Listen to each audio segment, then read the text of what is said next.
He drops his rifle and pitches face down in the water. Damn. That zero isn't half bad. The FARC screech to a halt, and their aggression gives way to panic. Snipers have that effect. I lay the sight picture on the chest of the next gorilla and squeeze the trigger. The man's head explodes into a bright pink mist. He drops like a cow-punched steer. One of the gorillas makes like a leader, stands in the middle of the river. With sweeping arm motions, he directs the gorillas to spread out. Way to call attention to yourself, Holmes. Crack. The .5.56 round drills him in the chest. A surprised look on his face, he raises his hands to the wound and crumples. 3 kills in under 5 seconds. Not bad for iron sights on another man's rifle. Not just another pretty face. The FARC's cut loose on full auto, shooting uphill. Bullets whine off the rocks above me. I duck behind the boulder. The gorillas adjust their fire and let fly another volley. This time they zero in on my cover. Dust and stone chips scatter. I stay low, look to either side. The falls are a curtain drawn over a black stone face. There's a cave behind the falls. I risk a quick look around the boulder. The FARCs are spread out. I take a breath, gauge the distance, and pick my way to the falls. The distance is no more than 20 feet. I duck behind the curtain. The thunder is deafening. The water and wet rock smell clean. Did I read the shadows correctly? Is it really a cave? It is. A yawning maw, 20 feet wide and 15 feet high. I dodge inside, pull a flashlight from my rucksack. Cautiously, I sweep the beam around the cave. Wonder what kind of snakes, bats, and other animals make their homes in here. I sling the M16 across my chest and draw the SIG. Pistol in one hand, flashlight in the other. I push into the cave. The FARCs will be climbing the sides of the falls. They don't know where I've gone, so they'll be cautious. That's the effect a sniper has on morale. Everyone in the shooting gallery gets a little bit less courageous. I hurry along the cave floor, looking for an exit. I brush dust from the floor into my gloved hand, allow the particles to fall in front of the flashlight. They drift gently toward the back of the cave.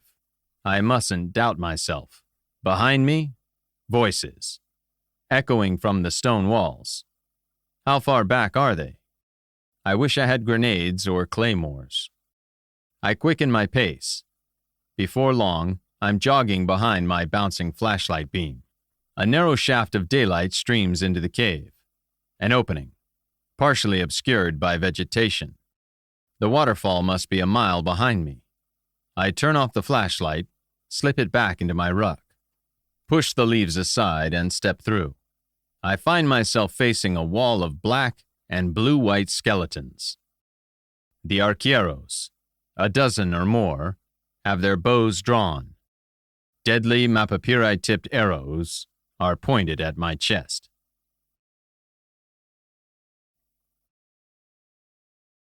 Chapter 25. Day 6. Selva da Morche. Arqueros. A girl's voice freezes my gun hand. Don't. Lifting the SIG is smart only if I want to get shot full of arrows. But more than anything, it's the voice that stuns me into immobility, carefully modulated so it doesn't carry past my ears. Give me your hand, the voice says. Slowly I turn my head to look at the girl. Pale hair bound back. Wide green eyes search mine through a fine, translucent mosquito net. It's a crudely stitched sack pulled over her head and draped across her shoulders. Much more practical than the GI issue net I'm wearing. Her gloved hand is stretched out to me. Fia.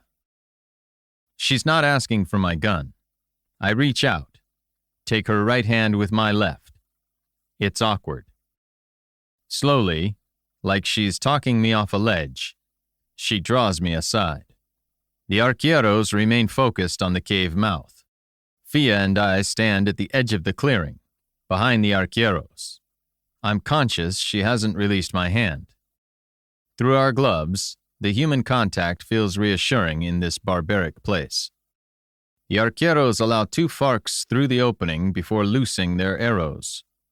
The first man takes 3 in the chest, drops his rifle, and collapses. The second man is hit in his chest and throat. The first 2 arrows penetrate no further than his ribs and sternum. The third skewers him through the neck. Neither man gets off a shot. The arqueros knock their arrows with blinding speed. A third FARC is shot in the chest, shoulder, and mouth. Eyes wide with shock, he falls on his back and dies. The fourth FARC trips over the bodies. He's shot in the chest, then through the armpit as he falls. A third arrow misses and bounces off rock behind him. Dying, he fires his M16 into the ground. Cries issue from inside the cave. A guerrilla looks out from the hole, then dodges back inside as the arqueros loose arrows at him. The men inside open fire and the arqueros retreat to the sides of the clearing. Fia and I give them room. They understand angles. From inside the cave, rifles cannot be brought to bear on them. The arqueros shout and gesture. 2 of the black and white skeleton figures step forward. In a stone bowl, they have piled dried brush. It is hard to imagine anything dry in the selva, but they've done it. Smoke curls from the tinder. The skeletons run to the sides of the cave mouth and stuff it with vegetation. Gunshots ring out from inside the cave. The bullets fly harmlessly through the opening and into the jungle. The men with the fire bowl bend to their task. In minutes, the vegetation packed into the mouth of the cave begins to smolder. The fire generates a huge amount of smoke. With their rifle butts, FARCs try to push the burning foliage from the opening. Arms outstretched in surrender, a man tries to crawl from the cave. An arquero steps forward with a 4-foot spear. He raises it over his head and drives it through the FARC's back, pins the man's body to the clearing floor. The Indians push the burning tinder back into the hole. Fia turns to me. There are more arqueros at the falls. None of these men will escape. She acts like we've known each other all our lives. Uncanny. I feel the same. You're alive, I say. Is that so hard to believe? We found a girl's body at Avori de Oro. Thought it was you. Anna, Fia says. She was caught. She was shot. I want to throw my arms around her. Instead, I gesture at the arqueros. What's your situation? They trust me, Fia says. Since those killers are after you, they've given you the benefit of the doubt. For now. For now? I'll explain later. What you have to believe is, out here, these Indians are the only friends we have. One of the arqueros approaches us. He's a big guy, naked but for a loincloth, painted from face to toe with fearsome vertical stripes. His eyes are etched with black, and slashes of red paint mar his forehead and cheeks. He carries the arquero's standard weapon, a bow and quiver of arrows. The arquero looks me up and down. His eyes take in the rifle I've slung across my chest, the pistol I've stuck in my waistband, and the golok hanging from my pistol belt. He leans forward and peers through my face net, searches my eyes. The arqueros do not use insect repellent. I wonder if the paint they wear has a protective quality. Fia grasps my arm, says a few words to the man in what must be a local dialect. No more than a few words. Her hand on my arm and her posture communicate volumes. The man turns to Fia. He speaks tersely, slashes the air with his hand, and stalks into the jungle. The other arqueros, 16 of them, follow him. That's Jumo Arquero, Fia says. He's their war chief. He wants us to follow them. What did you say to him? That you're my friend. Together, Fia and I bring up the rear. The Indians know the land and set a fast pace. We move much faster than military jungle patrols. Operations are context-dependent. The arqueros know where the FARCs are. They use trails of which the FARCs are unaware. What's your name? Fia asks. Breed. She nods. I'm Fia. Yes. Your father sent me to bring you back. I thought as much. Fia speaks without turning to me. Her attention is fixed on the trail. I'm not going. I feel no desire to argue. Father Andrew, the canny leprechaun, put the hook in me. He knew once I got to know her, Fia would mean more to me than Cuchulain's mission. On her back, Fia carries a lightweight olive-drab rucksack. It looks military, but isn't. It's made of an expensive synthetic material. Cuchulain Connor's daughter has the best survival equipment money can buy. She carries 40 pounds, including her own camelback. Swings a long, Latin machete. Where are the women? I ask. All the arqueros I have seen are males of military age. Their village is deep in the selva, Fia says. The location is a closely held secret. The men won't return until the war is over. They won't risk being followed back to their women and children. War? Those men who chased you came to the selva 2 years ago. They coexisted with the arqueros. There were a few skirmishes, a few deaths on both sides, but no serious killing. A month ago, everything changed. How do you know this? Jumo told me. I speak some of the indigenous dialect. You've been coming to the selva for years. Since I was 18. My friends and I have tried to stop loggers and miners from taking advantage of these people. Those gunmen are new, and things have changed in the last month. Did you ever encounter them before? Fia shakes her head. No. For years they've kept to themselves, well southeast of Portal d'Ador. They left the arqueros alone. We were interested in the arqueros, so we spent our time further north. Pedro and Anna are dead, I tell her. Before he died, Pedro told Father Camos you were on the run in the selva.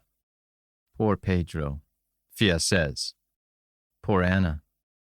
I tried to save her. Your friend Laura is on the Nevoa. Surprised, Fia looks back at me. What's she doing there? Laura feels guilty about not going with you. She insisted on helping me find you. Had Laura come along, she might have been killed too, Fia says. I was lucky. I don't know if she's safer on the boat or out here. There are murderers on the boat, and those gunmen are all over the selva.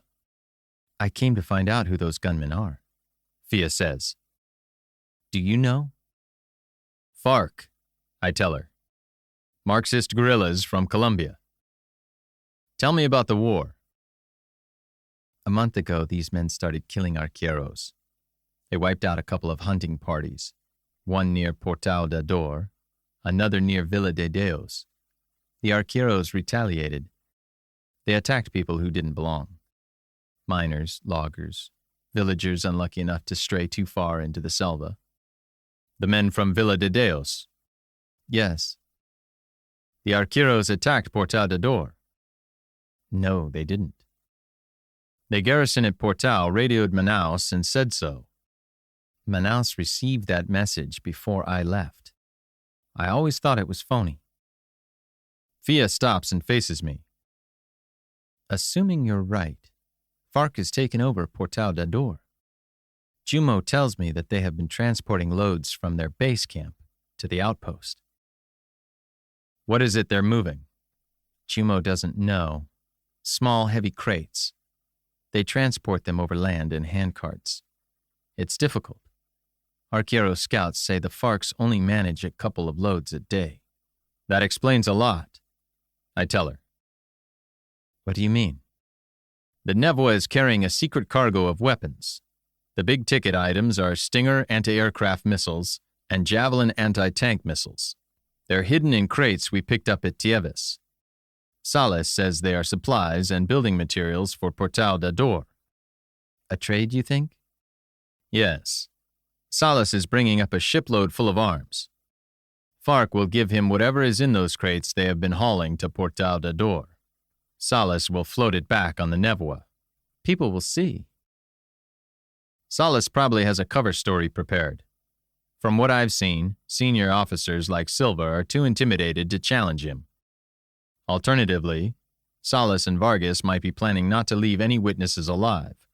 Not everybody on Nevoa is part of Salas's gang. Vargas and Dr. Fonseca for sure. Certainly at least 2 members of the crew. Possibly 1 or 2 senior Marines, the officer, and an NCO. Dr. Fonseca is aboard? Yes. I can't figure him out. He's not a Navy doctor. Salas must have used his influence to bring him aboard. Salas, Vargas, and Fonseca are no good for Laura. Is something going on between them? It's a bit of a long story. I'll tell you more later. Fia struggles with lianas on her path, hacks at them with her machete. Who was murdered on the Nevoa? Quid pro quo. Fia's a polished operator. I imagine her as a teenager, attending business meetings with Cuchulainn, sitting quietly, observing, listening, learning. The first officer and radio operator. One disappeared. During a storm, the other took a dive off the bridge. Fia uses her machete with the skill of a sushi chef. The traditional Latin American style is longer than my golok. Arguably more effective, but less compact. Who killed them? I have my suspicions, but I'm still thinking everything through. Will you tell me when you do? Yes. I feel no desire to hide anything from Fia. In the end, it doesn't matter which henchman killed them. Whoever they are, the murderers are working for Salas and Vargas. The other night, they tried to kill me. How did that happen? I stumbled upon one of them using the radio. They killed the radio operator so they could communicate freely with Portal d'Ador. The arqueros lead us deeper into the selva. They travel with an astonishing economy of effort. More surprising, Fia and I benefit from the arqueros' choice of route. They know the land, and they lead us over invisible paths that offer little resistance. Where are they taking us if not their village? I ask. They're going to meet the men they left at the waterfall. The arqueros stop at a place that is surprisingly wide and dry. It's a natural clearing. The old trees are widely spaced. The tree trunks, 15 feet around at the base, reach into the sky. They don't sprout branches till the last 30 feet. There they spread into a thick canopy that blocks the light. Without light, the vegetation on the lower canopies is thin. The ground is clear but for the trunks of smaller younger trees. I watch the arqueros sit down and take dried food from their haversacks, a kind of jerky. I shudder to think where they got it. Fia sees the look on my face.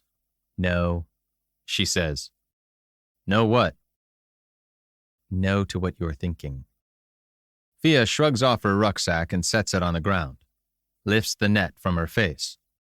Surprise upon surprise. This clearing is relatively free of mosquitoes. I lift my own face net. They're not cannibals?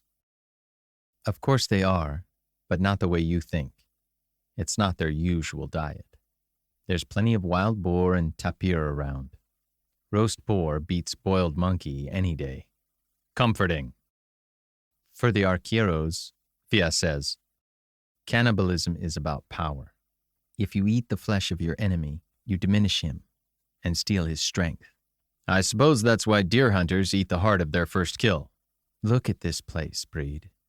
Fia stretches and casts her arms to the vast cathedral of trees. This is Eden. The photographs didn't do her justice. If this is Eden, she's Eve. I drop my ruck, sit cross-legged. Fia sits across from me, plants her machete, point down in the earth. We share an MRE from my ruck.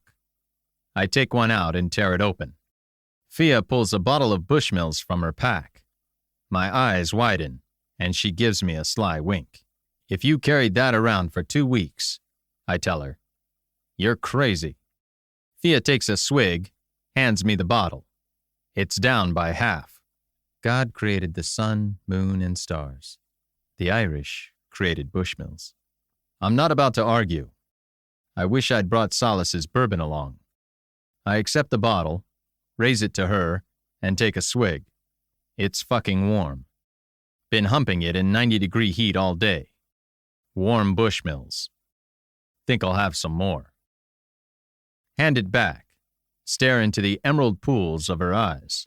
She stares back, and we are quiet for a long time.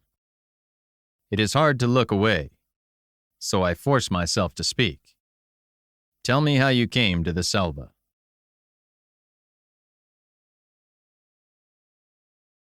Chapter 26.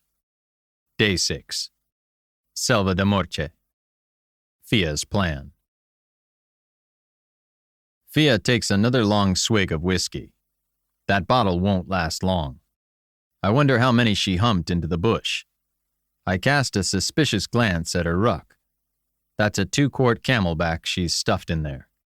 Tell you what, she says. I'll make you a deal. What kind of deal? Fia pulls off her gloves, wipes her lips with the back of her hand. I'll tell you everything you want to know, but you have to answer my questions. All right.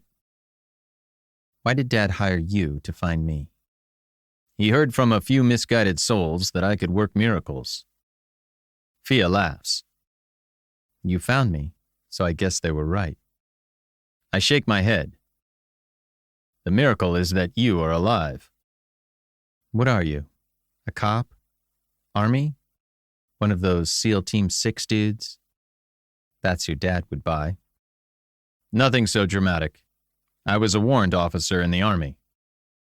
Fia nods. Modest, too. How much is he paying you? Damn, she's tough. You writing a book?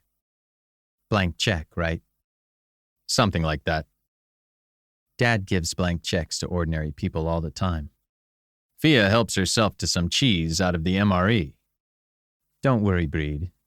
He's good for it. What are you going to charge him? You told me you weren't coming back. Another shot of Bushmills follows the cheese. I'm not. He'll pay for news. What will you charge him? $1. The hell of it is, I mean it. Fia stares at me. You're serious? Yes. The girl is silent for a long time. Finally, she says, I believe you. You're not the type.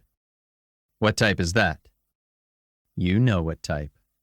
The next question is going to be a bitch. She'll ask why I'm willing to do it for $1, and she knows what the answer will be. She sees right through me, knows me better than I know myself. How does that happen? She didn't have a diabolical leprechaun to slip her my dossier. Fia takes a breath to ask the question. Frowns, changes her mind. She knows I'll answer honestly. Who knows where that could lead? We planned it in Manaus. She says at last. Laura, Anna, Pedro. We studied the maps I made with Manuel Barros. Laura didn't go. No, she tried everything to talk us out of going. Finally, she said she would help plan the expedition, but wouldn't go herself. That was the most she would do. You said you would tell me about Laura and Salas's bunch. Fia gulps her whiskey. I shouldn't. She told me in confidence. But out here, she could be in real trouble. I say nothing. Give the girl time to collect her thoughts. Laura's fun, she says at last. But she's wild. Minister Salas and Vargas are creeps. In Brasilia, Laura and I would meet them at socials our fathers attended. They hit on me and I avoided them. Salas makes my skin crawl. Vargas is plain scary. Laura, she slept with Salas. She flirted with Vargas. Drove him crazy. I told her she was asking for trouble. She said she was just fooling around. How long ago was this? A long time ago. Fia wrinkles her brow. We couldn't have been more than 18. We had a lot of fun together in Rio and Sao Paulo, the kind of nights you enjoy and forget. The thing Laura had with Salas was different. It was edgy. Fia takes a deep breath. Then she came to me and said she'd gotten pregnant. She was upset. Told me Minister Salas was going to arrange for her to get rid of the baby. We stayed up all night crying together. She was terrified she was sinning against God. I've struggled with questions about birth control and sex. In this day and age, don't laugh. Never the problem Laura had, but it seemed all of a piece. This is the 21st century. I can't believe God would condemn us for a mistake, or for doing what makes sense. Father Andrew said I should confess and do penance. I advised Laura to seek absolution. Any responsible priest would either absolve her or advise her of a way forward. Let me guess. Dr. Fonseca did the procedure. Yes. It's a crime in Brazil. The penalties are severe. Laura went through the procedure, and we never spoke about it again. I can't imagine what it's like for her, to be with Salas, Vargas, and Fonseca on that boat. Vargas is still hitting on her. I tell Fia of the altercation I witnessed in Laura's cabin. He's an animal, Fia says. She's a strong girl, but I'm afraid for her. Is Laura still involved with Salas? I don't think so. She must feel awful, sitting on a boat with that vile crew. You saw Salas and Vargas. They're twisted. Tell me what happened to you in the Selva. She does. It was 10 days ago. Fia looked around the card table. They sat in the back room of the Mission of Our Lady of Hope, poring over maps. Laura sat at her right hand, and Anna at her left. Pedro faced her over a 1 to 25,000 map of Selva da Morte. It was folded to show the stretch of the Rio Preto between Villa de Deos and Portal da Dor. There are 3 trails leading to Avori de Oro, Laura said. You'll find the arqueros close to the east trail. Anna frowned. Unless we split up, we can only search one trail at a time. Start with the easternmost trail, Laura said. Pedro stared at the map, said nothing. He was the strong, quiet one. When Pedro weighed in, one could be sure he had thought everything through. Fia leaned back in her chair, studied the marks penciled onto the map. Coordinates, distances. On the table lay her GPS device. It was difficult, sometimes impossible, to navigate by compass in the Selva. A GPS was convenient and accurate. Fia always used both navigation aids on her expeditions. They would do what she wanted, in the end. Even Pedro, as studious as he was, followed her. It was a heavy responsibility to bear. Fia knew what she wanted to do. She didn't know if it would work. This won't be about searching trails, Fia said. We have to keep our eye on the ball. If gunmen are provoking the arqueros, it's the gunmen we want. What are you saying? Laura asked. We want to know who they are and what they're up to. We'll watch Avori de Oro. When we pick up the gunmen, unseen, we'll follow them. Follow armed criminals? Laura's knuckles were bone white on the armrests of her chair. You're going to be killed. What do you suggest?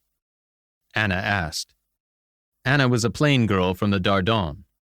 She had the strong, vigorous frame of a healthy peasant. I suggest you stay here, Laura snapped. It's one thing to look for arqueros in logging camps. Something else to follow men with guns. Fia leaned forward, squinted at the map. Outsiders like to stay near the river, she said. It makes them feel comfortable. That's why they like Avori de Oro.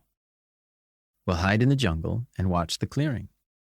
They're bound to pass Avori before they journey to find arqueros. Then we'll shadow them. What if we miss them? Anna asked. We'll pick them up on their way back. Follow them to their camp. The group was silent for a long time. It makes sense, Pedro said. Fia relaxed. If Pedro was sold, her plan was sound. You are crazy, Laura said. Don't go. These men will kill you. The Lord is my light and salvation. Whom shall I fear? Laura threw up her hands. The 24th Psalm. Fia, don't quote scripture. This is not a game. Fia looked at Laura with hurt eyes. Laura, this has never been a game. We've been together 6 years. Come with me now. No. Laura shook her head. You will go on this journey without me. I stare at Fia. Her plan was perfect. for a team of snipers. With my best men, I would have been cautious. 24-year-olds with minimal training. Suicidal. What was your operating cycle? I ask. We plan to take supplies for 10 days, Fia says. Villa de Deos served as our base. If we made no contact in 10 days, we would return to the mission, rest and resupply, go out again. Fia Connor would have made a great Delta.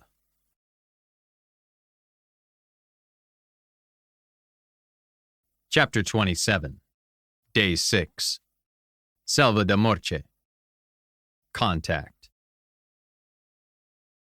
Your plan centered around Arvory de Oro, I say. It was a good plan. What went wrong?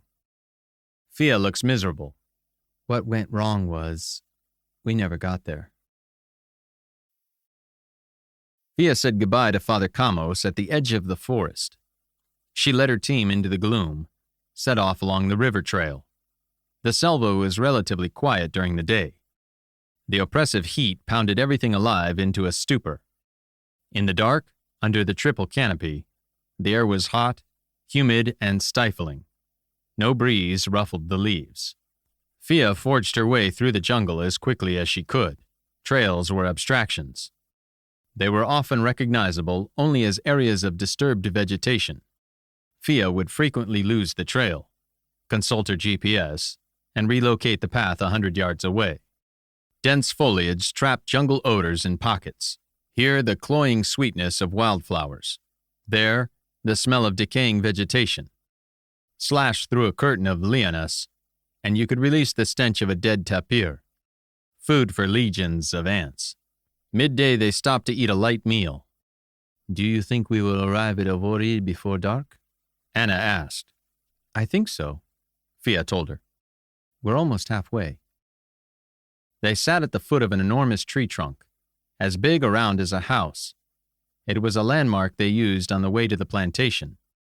Before they sat, Fia was careful to examine the area for signs others had used it. There were none, and she ensured she and the others left no signs of their own. They picked up their scraps, sealed them in plastic bags, and stuffed them in their rucksacks. Let's go, Fia said. The little group got to their feet. Fia took one last look around, turned and pushed onto the trail. Anna followed, and Pedro brought up the rear. Fia was confident. Flooding of the river might alter the appearance of the forest floor. The tree was an immutable landmark. She stepped through the brush, correlating her memory with guidance from the GPS. It would be good to reach Arvory de Oro. They could find a hide near the river and bed down for the night. Find places to stretch hammocks and mosquito netting. Fia didn't plan to rely on visual surveillance of the plantation. In the selva, especially at night, sound was a better indicator of movement. During the day, the jungle lost its voice. The soporific heat muted all life. Dusk brought a violent resurgence. The selva's vast panoply of creatures woke to the gloaming. Fia could lie in her hammock, trace the movement of a jaguar by the order in which noises in the jungle faded into silence. So long as the team went to ground, within earshot of the Arvory de Oro, she would know of the presence of gunmen. The first bullet cracked past Fia's ear. She'd never been shot at. Didn't recognize it for what it was. The round smacked into a tree next to the trail. Behind her, Anna shouted, "Look out!" Fia threw herself to the forest floor. The sonic boom of the gunshot and the whack of the bullet hitting the tree arrived almost on top of each other. Anna and Pedro flattened themselves on the ground. More gunfire shredded the foliage. "Back!" Fia yelled. The din of gunfire was deafening. She twisted on her side and signaled the others to retreat. "Don't get up." Anna and Pedro needed no urging. They turned around and crawled back the way they had come. The gunfire ceased as quickly as it had begun. Fia stared as a man in olive-drab jungle fatigues emerged from the bush. He approached slowly, rifle raised to his shoulder, panning left and right. From the gloom behind him, another man stepped into view. Fia froze. The first man turned toward her, bringing his rifle to bear. There was a disturbance in the air over Fia's head. A long arrow buried itself in the gunman's chest. 6 inches of shaft emerged from his back, and he pitched onto his face. The second man fired into the jungle over Fia's head. Again, there was a flutter as arrows were loosed. The second man cried out. An arrow buried in his shoulder. He sank to his knees, clawing at the shaft. More gunfire erupted from the jungle. In response, arrows whizzed through the air. Fia crawled away, jinking her hips. Arqueros hidden in the jungle dueled with the gunmen. Muzzle flashes twinkled in the gloom. Men shouted to each other, advanced through the bush. When she had crawled 20 yards, Fia got to her feet and ran. Strong hands seized her and dragged her to earth. Pedro.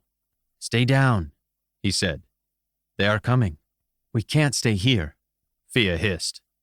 The vegetation concealed the group, but there was precious little cover. Bullets and arrows flew everywhere. Fia and her friends had no weapons with which to defend themselves. The gunmen could simply stroll over and shoot them. The only things keeping them alive were the Arqueros' arrows. "Run back to the big tree," Anna said. "No." Fia reached out and grabbed Pedro and Anna by the straps of their rucksacks. "There is no protection there. Run or crawl toward the Arqueros. That way the Arqueros' arrows would give them cover." "All right," Pedro said. "Go." Fia and Anna scrambled to their feet and dove into the bush on the side of the trail, ran toward where they thought the Arqueros were hiding. An arrow flashed past Fia's face. She was going in the right direction. More shooting. Behind her, a cry of pain. Fia turned, saw Pedro fall, the front of his shirt bloody. "Pedro!" She started back for him. "Get out of here!" Pedro struggled to his knees, waved her on. He got up, clutching his side, started running back toward the trail. The Arqueros were retreating. Fia turned and ran in the direction Anna and the Indians had gone. Bullets snapped through the jungle. Fia tripped over something heavy on the ground. She stumbled, fell to her hands and knees, looked behind her and choked down a scream. She'd fallen over a man, what must have been a man, naked, painted with long white stripes along the bones of his arms and legs, vertically down his face, chest and belly. He was dark-skinned, powerfully muscled. An Arquero. Blood bubbled from his mouth and nose, more pumped from a hole in his chest. A pulped exit wound the size of Fia's fist. She took a machete and cut away his woven haversack. She emptied the contents on the ground and cut the bag into 2 large patches of cloth, stuffed them in the hole. Gunmen were thrashing through the bush. Fia took the Arquero's hand, tugged at it. "Get up," she hissed. "Can you get up?" The wounded man blinked at her. She tried other words in dialect, made running motions with her fingers and hands. "Men with guns are coming. We must run away." The Arquero shook his head. He wasn't going anywhere with that chest wound. The brush rustled close by. Fia looked up. A figure crouched in the gloom of the jungle stared at her. A thrill of terror shot through her chest. She wanted to scream, found no air in her lungs. The face staring at her was that of an Arquero. His eyes were locked on hers. She was fascinated by the shining white stripes that ran down his face, his thin black raccoon mask. His right hand clutched a bow. The arrow knocked and held by his left hand. It was pointing at the earth. He had not drawn it. The Arquero made no move to harm her. There was nothing more she could do for the wounded man. Warily, she rose to her feet, eyes locked on the man she would come to know as Jumo Arquero. She turned and ran. When she looked back, Jumo was kneeling over the man she had tried to bandage. Shadows flitted through the jungle on either side of her. Arrows whirred through the air, and rifles cracked. Fia realized she was running amongst the Arqueros, who were breaking contact. She found Anna cowering under dense foliage at the base of towering trees. Anna had crawled in and tried to pull vegetation after herself, but she had neglected to cover up the tracks she had made in the muddy earth of the jungle floor. Fia tore at the vegetation with her gloved hands, crawled inside, found Anna sitting with her knees drawn up to her chest, sobbing. "I thought they killed you," Anna said. "No, but we can't stay here. They'll find us." They won't, Anna blubbered. We'll be quiet. They'll see the tracks outside. Fia said. We can't cover them up. Where's Pedro? Fia decided not to tell Anna that Pedro had been shot. The French girl was upset enough. He's running toward Villa de Deos, she said. We have to run to the arqueros. Their arrows will cover us. No, Anna insisted. We have to hide. Fia thought of the deep tracks Anna's knees and boots had left in the forest floor. She took Anna's hands in hers, looked her in the eyes. Listen to me, Anna. If we stay here, they'll find us, and they will kill us. Understand? Now we are chasing the arqueros east. Come with me. I can't. Anna was going to break down. You have to. Fia undid the clasp of her gold cross, fastened it around Anna's throat. God will give you strength. He'll protect you. We have to go now. Fia gripped Anna's hand, pulled her from the jungle bower. The French girl flinched at the gunshots. Come on, Fia said. We have to go with Pedro, Anna cried. She broke free of Fia's grip, ran in the direction of Villa de Deos. Damn, wait! Fia watched Anna disappear into the jungle. The gunshots sounded so close it felt like the gunmen were right on top of them. Fia looked about herself, trying to gauge where the gunmen and the arqueros were. She decided she'd spent too much time with Anna. The arqueros were already a good distance off, and the gunmen were all around. Shit. The crack of rifles. Fia ducked into the brush and ran toward the arqueros. Her world dissolved into a forest of blacks and greens. Bony claws snatched at her arms and shoulders. She thrashed against curtains of lianas, hacked her way through. In that dark purgatory, time lost all meaning. She came to a stream, a little brook with lovely clear water. The shooting had stopped. She bent at the waist, put her hands on her knees, and watched the droplets of sweat fall from the tip of her nose. Kneeling, she raised her protective net and splashed water on her face.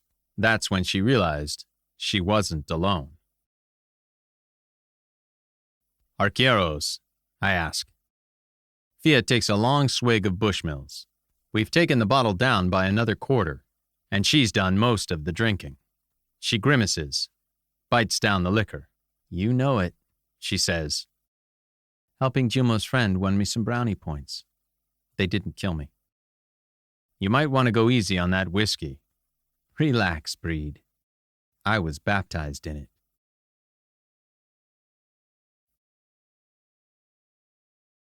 Chapter 28. Day 6. Selva da Morche. Fia and the Arqueros. We share the bottle and Fia tells me of her escape, how she joined the Arqueros and came to travel with them. Hands raised, Fia rose to her feet. She consciously slowed her movements and tried to appear non-threatening. She searched the faces that surrounded her. Dark faces, shining white vertical stripes. She recognized the arquero she had encountered while she was tending the wounded man. It was Jumo. By his posture and manner, he conveyed leadership. Fia could communicate with people from other tribes. She knew enough of their dialects to get by. There was commonality between certain local dialects. With luck, and a bit of sign language, she would be able to make herself understood. I'm a friend. She used the word common to all the local dialects. Jumo spoke. You tried to help my man. You can go. Do you know where my friends are? The boy is running to Villa de Deos. The girl was shot. The men with guns took her. Fia groaned. She was living a nightmare. In the jungle, any wound was serious. Infections spread quickly. Without immediate treatment, few wounds were survivable. Pedro might have a chance if he reached Villa de Deos. Father Camos could call for help. The Navy might find a way to evacuate him. Anna was another matter. Fia had no idea how badly she had been wounded. The gunmen who took her would not have access to more than rudimentary first aid. Will you help my friends? Fia asked. Jumo shook his head. No. Too many guns. Fia stared at him, helpless. Again, Jumo said, You may go. There were men with guns in the selva, but there always had been. Loggers and miners were well armed. They killed Indians they encountered, but they never engaged in organized provocation. Fia was sure the gunmen she had just escaped were not loggers or miners, but she still had no idea who they were, or of their motives. Let me come with you, she signed. The arqueros laughed together. Jumo was amused, but kept a straight face. You do not know what you ask. Let me come. I will not be a burden. The arqueros looked to Jumo. For a long time he was silent. At last he said, I am Jumo. I am Fia.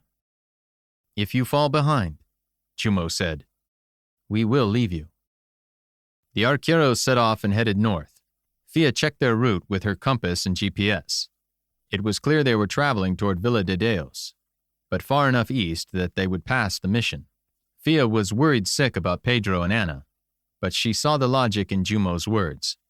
Anna was with the gunmen. It was also possible they were still chasing Pedro. She had no idea where the arqueros intended to go, but she intended to stay with them and learn what she could. The excitement of running with an arquero band was overwhelming. For years, Fia had seen traces of the arqueros, their campfires, arrowheads, mysterious marks they left on trees. She had felt their eyes as she navigated the selva, but they remained an uncontacted tribe. One of the tribes, Funai, refused to let its workers approach. Now Fia had made contact with the arqueros. There was nothing she could have done. It had happened, and Funai had to accept the arqueros were uncontacted no longer. The fact was, most uncontacted tribes did not wish to be contacted. Jumo had given Fia a unique opportunity. The arqueros possessed astonishing endurance. Fia was in excellent physical condition, but she struggled to keep up. GPS indicated they passed Villa de Deos before nightfall, made camp and hung their hammocks and mosquito netting. As Fia expected, they passed so far east of the mission, they never saw it. She reasoned that Pedro was still on the trail. Wounded, there was no way he could have managed the pace the arqueros were traveling. Jumo posted sentries, and the arqueros built small cooking fires. Rather than sitting by herself, Fia sought Jumo. The arqueros were impressed that Fia had managed to keep up. She found they were as curious about her as she was about them. Their conversation focused on the gunmen she had encountered that day. Fia learned that the arqueros had happened upon her and the gunmen by accident. They had been on their way north when they heard the shooting, rushed forward and found gunmen trying to kill Fia and her friends. Where are you going? Fia asked. Jumo shrugged. North. He would say no more. Fia told herself he could not yet trust her. Even if her intentions were good, she might be captured. Jumo introduced his son, Tauken. Fia thought Jumo to be 40 years old. Tauken was the spitting image of his father, 20 years younger. The conversation turned to the gunmen. Jumo knew they were not illegal loggers or miners. Rather, they were men from the north, who came to the selva 2 years ago and built a camp well upriver. A month ago, those men began killing arqueros. That was the provocation Fia had come to prove. Now she had to learn about the men and their motives. Jumo did not know who the men were. He knew nothing about their motives. He only knew they had occupied Portal Dador. They were transporting goods from their camp to the outpost. The men were killing arqueros and other white men in the selva. The arqueros were at war. Fia awoke to find the arqueros breaking camp. She was used to the day and night sounds of the selva. Her first weeks in the jungle, she learned to sleep through the madness of jungle noise. More importantly, she learned to detect subtle differences in the sounds. Silence woke her. The more time she spent in the selva, the more knowledgeable Fia became. She marveled at the depth of the arqueros' knowledge. The arqueros passed a stream. Bring us food, Jumo said to Tauken. The war chief's son hastened to the stream. Go with him, Jumo told Fia. You will learn something. Fia liked the way Jumo tapped the side of his head with one finger. It was a gesture easy to comprehend in any language. She hurried to catch up with Tauken. Tauken showed her a plant, took a makeshift mortar and pestle from his haversack and crushed its leaves. Watch, he said, and dripped the juice into a stream. Fish swam through the cloud, then floated belly up. Tauken picked up the best fish, and the arqueros cooked them for a meal. What surprised Fia was the remaining fish woke up a few minutes later, swam away unharmed. The plant produced a powerful narcotic. With his hands, Tauken made stabbing motions. If one is wounded, this medicine removes pain. How much should you use? Fia asked. One must have experience to know. The jungle provided thousands of ways to kill a man, but it produced just as many ways to save him. Fia made notes and took photographs of the plants. It was possible doctors and pharmacologists were already aware of these drugs. It was equally possible she was being shown undiscovered marvels. Fia moved further up the arquero column. She learned that for many maneuvers, the column would split in two. One group would be led by Jumo, the other by Tauken. Jumo was their war chief, Tauken his second in command. As such, the two men rarely walked close together. Rather, they walked apart, ready to lead their separate groups when necessary. Fia walked with Jumo whenever she could. At other times, she walked with Tauken. The arqueros spent nearly a week in the north of the Selva de Morche. Fia did not know what they were doing, and Jumo would not tell her. For the better part of a day, they would hide in the brush, watching and listening. Then they would prowl the forest, searching trails and streams for tracks. It was clear the Indians were on the hunt. Fia did not know if they were hunting animals or men. One morning, Jumo raised his hand and signaled the column to stop. Fia crouched behind him, watched as he signaled Tauken to take his men and spread out through the brush. When he was satisfied with the dispositions of his band, Jumo got to his feet, took an arrow from his quiver, and nocked it. Jumo motioned for Fia to wait, advanced slowly with several men. Minutes passed. Fia heard a bird call, a signal from Jumo, and the arqueros advanced. Fia screwed up her courage and followed them. The trail opened into a small clearing. During her time in the Selva, Fia had seen horrors, examples of what miners and loggers did to Indians. What she saw in the clearing was terrible, but not the worst. 4 men had been hung from a stout branch of a low tree. The men were Indians. They did not wear the distinctive war paint of the arqueros. They had been hung there by their necks, with their hands bound behind their backs. Their toes barely touched the ground, so they strangled slowly, their legs free to kick. They had been gutted and their entrails left to hang for animals to forage. The animals had not been able to reach all the way up their bodies. Remains were scattered everywhere. Insects covered the hanging corpses in dense clouds. Fia turned away. If God was merciful, blood loss had caused the men to lose consciousness. Jumo turned to her. Gurojas, he said. The Gurojas were a small tribe, occupying the north of the Selva. There were only 200 of them, and now there were 4 less. They were peaceful people who lived near the riverbanks of the Amazon and its tributary, the Rio Preto. Who did this? Fia asked. Jumo circled the carrion, studied it with a critical eye. Not the men who attacked you, he said. These have not been shot with guns. He was right. The Gurojas had not been shot. They had been taken captive. They were strung up and gutted. There was no purpose to the killing. The murderers had killed for pleasure. Fia was consumed by a cold rage. Looking about herself, she saw the arqueros felt the same. Jumo's face was black as night behind the white war stripes. Gurojas were a peaceful tribe, subsisting on fish from the rivers. They coexisted with the arqueros. Tauken stepped into the clearing. We have found their trail, he said. Jumo nodded.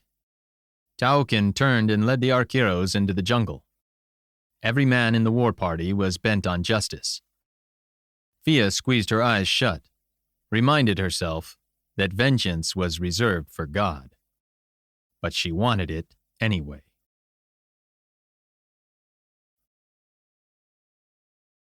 Chapter 29. Day 6. Selva da Morche, the logging camp. Tauken led the war party directly west. It was plain they were heading for the shore of the Rio Preto. Jumo deployed men to the left and right of the column.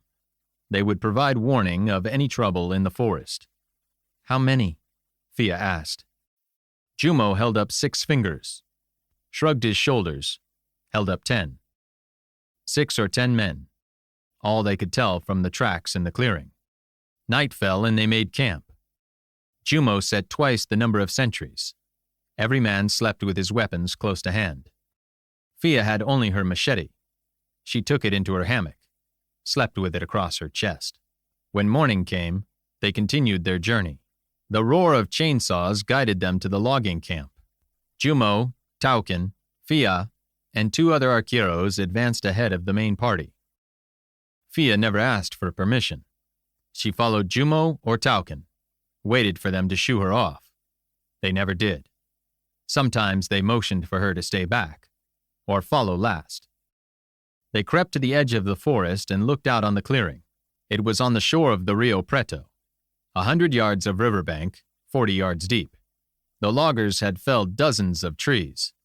They were using chainsaws to strip them of branches and prepare them for shipment. The loggers had lit cooking fires on the bank and pitched tents for sleeping. The tents were quality designs. They were equipped with screened flaps to provide ventilation, nets to prevent the entry of snakes and centipedes. The shelters would also protect inhabitants from vampire bats and insects. There were 8 loggers in the clearing. 2 men stood at either end of the camp. Both carried M16 rifles. The other 6 sweated in the heat. Their weapons were stacked outside the tents. Branches and leaves, hacked and sawn from the fallen trees, formed an untidy pile at the jungle's edge. Sweat cools the body by virtue of its wicking effect. As a breeze blows over the liquid, body heat is conducted into the air and whisked away as sweat evaporates. In the selva, the wind didn't blow and sweat didn't evaporate. It sat on a man's skin, absorbed the heat, and baked him alive. Stretching a quarter of a mile to the opposite bank, the Rio Preto flowed languidly north, carried the greenish-brown lifeblood of Amazonas. Rank, brackish weeds floated like rafts on the surface. Caimans sunned themselves on the shores, slid like gruesome pirogues into the water. The jungle was not noisy in the sweltering heat, but it spoke continuously, in a flat voice, audible above the roar of the chainsaws. The loggers must have found the Gurojas fishing, followed them into the jungle and took them prisoner. Jumo whispered to Tauken. The younger man crawled back into the jungle to gather his men. Fia studied the loggers, tried to divine from their features the kind of evil that led them to do what they did to the Gurujas. She could not tell. The men looked ordinary in every respect. They were young men, healthy and energetic. They looked like anyone you might pass on the street. A sharp bird call pierced the air. Tauken. The men ignored the sound, kept working. Jumo cupped his hands and responded with a call of his own. Instantly, 4 arrows whipped through the air and drilled the sentries, 2 arrows each, piercing their chests and emerging from their backs. The 2 men stared in stupefaction at the shafts embedded in their flesh. Then they collapsed on the shore. It took the other men a second to realize what was happening. One of them shouted a warning. They dropped their tools and ran for the rifles stacked outside their tents. They never made it. With cries, Tauken's men intercepted them. The arqueros carried spears, knives, and hatchets. They captured the loggers and immobilized them. Jumo rose and strode into the camp. "Find them," he snapped. Then he gave his men instructions. Jumo's arqueros provided security by standing guard at the edge of the jungle. Tauken's group bound the 6 loggers, hand and foot, sat them in a circle, backs to each other, next to one of the cooking fires. Tauken's arqueros went to work with axes, hatchets, and other tools the loggers kept at the camp. They worked from the logs their captives had already made, cut 16 posts, each 12 feet high. Then they cut notches in the flat tops of the posts. The arqueros dug holes in the shore, 8 feet apart and 2 feet deep. They sank the posts into the holes, then fashioned cross pieces from thinner poles. When the loggers realized what would be done to them, they began to cry and beg. The arqueros ignored them. Jumo turned to Fia. He spoke and signaled with his hands. "You do not want to watch this." Fia's throat was dry. She had an idea what was going to happen. She could have turned away, but she felt a compulsion to prove to Jumo that she could bear whatever he could. Jumo was not an animal, nor was Tauken. They were men, doing what needed to be done. A message to loggers to stay away. "No," she shook her head. "I must see." Jumo turned to his men. "Hang them by their heels." One by one, the loggers were hung upside down from the cross pieces. Their clothes were cut from them. The 2 dead ones first, then the 6 live ones. Jumo nodded to his men to proceed. First they gutted the dead men so the live ones would know the fate that awaited them. Screams and pleas for mercy filled the air. Arqueros proceeded down the line. A fire pit was dug and widened on the shore, and the scraps were burned. Fia had seen enough. She turned away from the sight and stared at the river. The sounds of what was being done behind her were enough. A kind of humid mist rose from the carpets of weeds that drifted on the surface. A milky white cloud, above a carpet of black and green, floated on the brown river. Above it, the verdant green wall of the far shore. Like a mirage, a structure approached. A square house on the water, gray sides and a white structure on top. The vision nosed around the bend in the river and came closer. Jumo called out. The arqueros ran into the jungle, sought cover behind the tree line. Fia stared at the river long enough to assure herself that the vision was a ship, a Navy gunboat. Then she turned and followed the others back to the shelter of the trees. The arqueros hadn't finished their work. Fia saw that 7 of the men were dead. The 8th remained alive. The arrival of the gunboat had saved him. She searched up and down the line of arqueros. They knew her by now. She found Jumo and threw herself to the ground next to him. Nevua steamed up the middle of the river and stopped offshore. Fia knew it hadn't come to a complete stop, because it was still fighting the current that vomited South America's guts into the Atlantic. Tiny stick figures moved on the decks. She wished she had binoculars. She did not see many men in white. The figures she saw wore camouflage uniforms, Marines. 10 days in the selva and she had been reduced to a jungle animal. At the sight of Nevua, she clawed her way back to the 21st century. The Marines lowered a Zodiac and men climbed into it. A second Zodiac with more men joined them from the other side of the gunboat. Together, the 2 rigid inflatable boats approached the shore. Arrows whizzed in high arcs toward the boats. Fia's heart jumped in her chest. This wasn't supposed to happen. Her newfound friends, men who had saved her life, were trying to kill her people. A Marine was hit. Machine guns on the navigation deck and poop hammered. Heavy caliber bullets cracked, splintered the trees above. The gunboat was firing over their heads. Warning shots. Fia grabbed Jumo's arms. "Stop shooting," she said. Words she knew in dialect. Then she signed him. "They are only trying to frighten you. Please stop." For a long moment, Jumo stared at Fia. He was deciding whether to trust her. Finally, he cupped his hands and gave out 2 sharp bird calls. The flights of arrows ceased as quickly as they had begun. The machine guns on Nevua fell silent. Fia squeezed Jumo's arm. "Thank you." Men piled out of the Zodiacs. They tended the wounded Marine, sent him back to the ship. 2 of the men wore civilian clothes. Fia's stomach clenched when she recognized Eurico Vargas. That meant Salas, the Minister of the Interior, was aboard the gunboat. How she loathed those men. The other man in civilian clothes looked rather ordinary. 6 feet tall, he was strong and fit, but not outrageously muscled. He had dark hair and walked with a quiet economy. One of the Marines stumbled to the river's edge and vomited. Vargas looked at him with contempt, went to the man who was still alive, questioned him in Portuguese. The man refused to answer. Vargas went to a pile of logging equipment and picked up a chainsaw.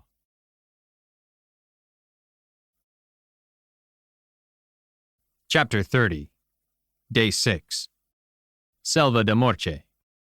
Garden of Eden. You watched the arqueros massacre those loggers. Yes, Fia says. Don't look at me that way, Breed. I told you what they did to the Indians. Those men had it coming. I'm not about to tell Fia no one has that coming. I know what men are capable of. In the Selva, such an atrocity is business as usual. Your Marines were right to fire over our heads, Fia says.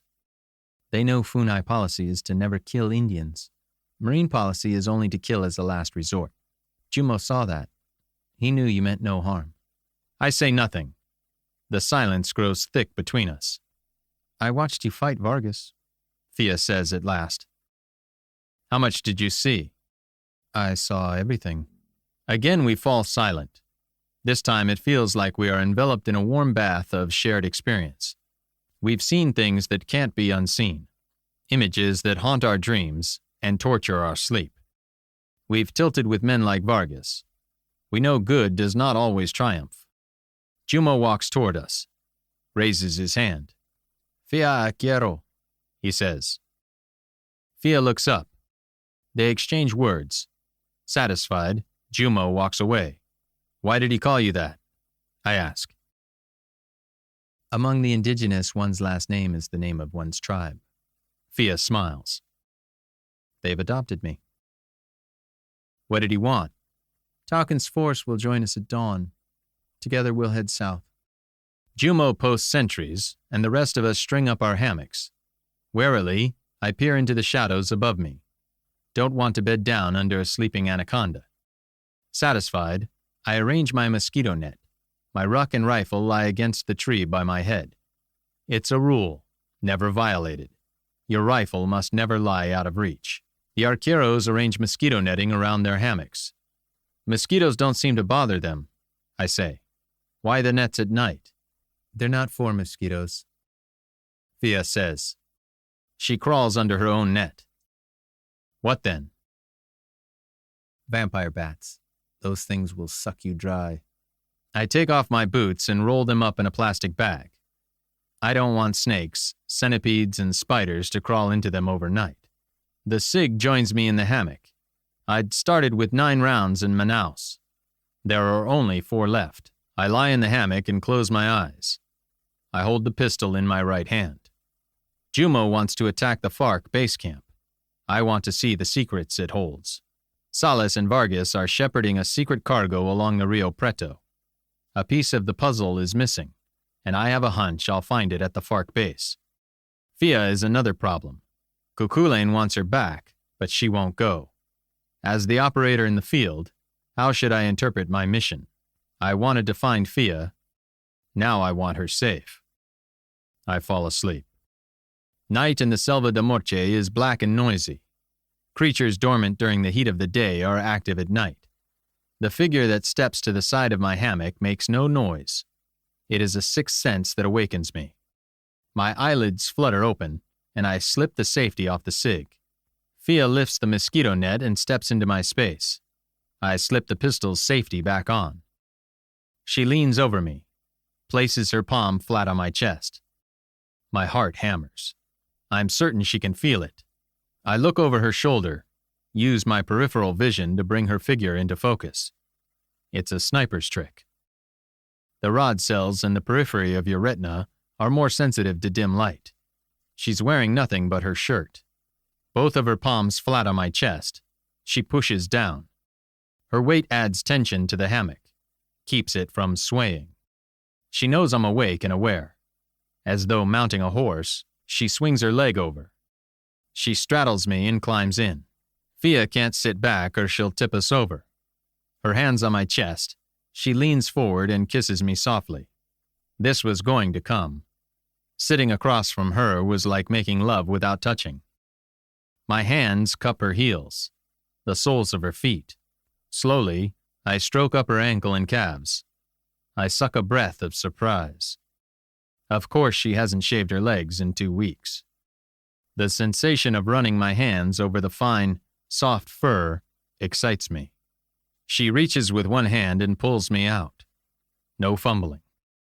Every movement is efficient and perfectly executed, like she's rehearsed it all in her mind. She pulls me into her heated core. It feels like I'm home. We lie motionless. She stretches out, settles on my body. We feel the sensation of 2 human beings joined as one. Our hearts beat together. I feel her tears on my face. Realize they are mingling with mine.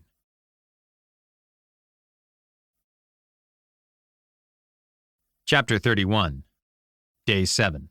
Selva de Morche. The Chase. Bird cries echo through the forest. Jumo lifts his face, cups his hands about his lips, and responds with a sharp bird call of his own. The arqueros get to their feet. A group of Indians step from the shadows and approach. I count 19 men, all armed and wearing war paint. Together with our companions, arquero strength numbers 35. One of the newcomers goes to Jumo and embraces him briefly. That's Tauken. Fia says. Tough-looking bunch.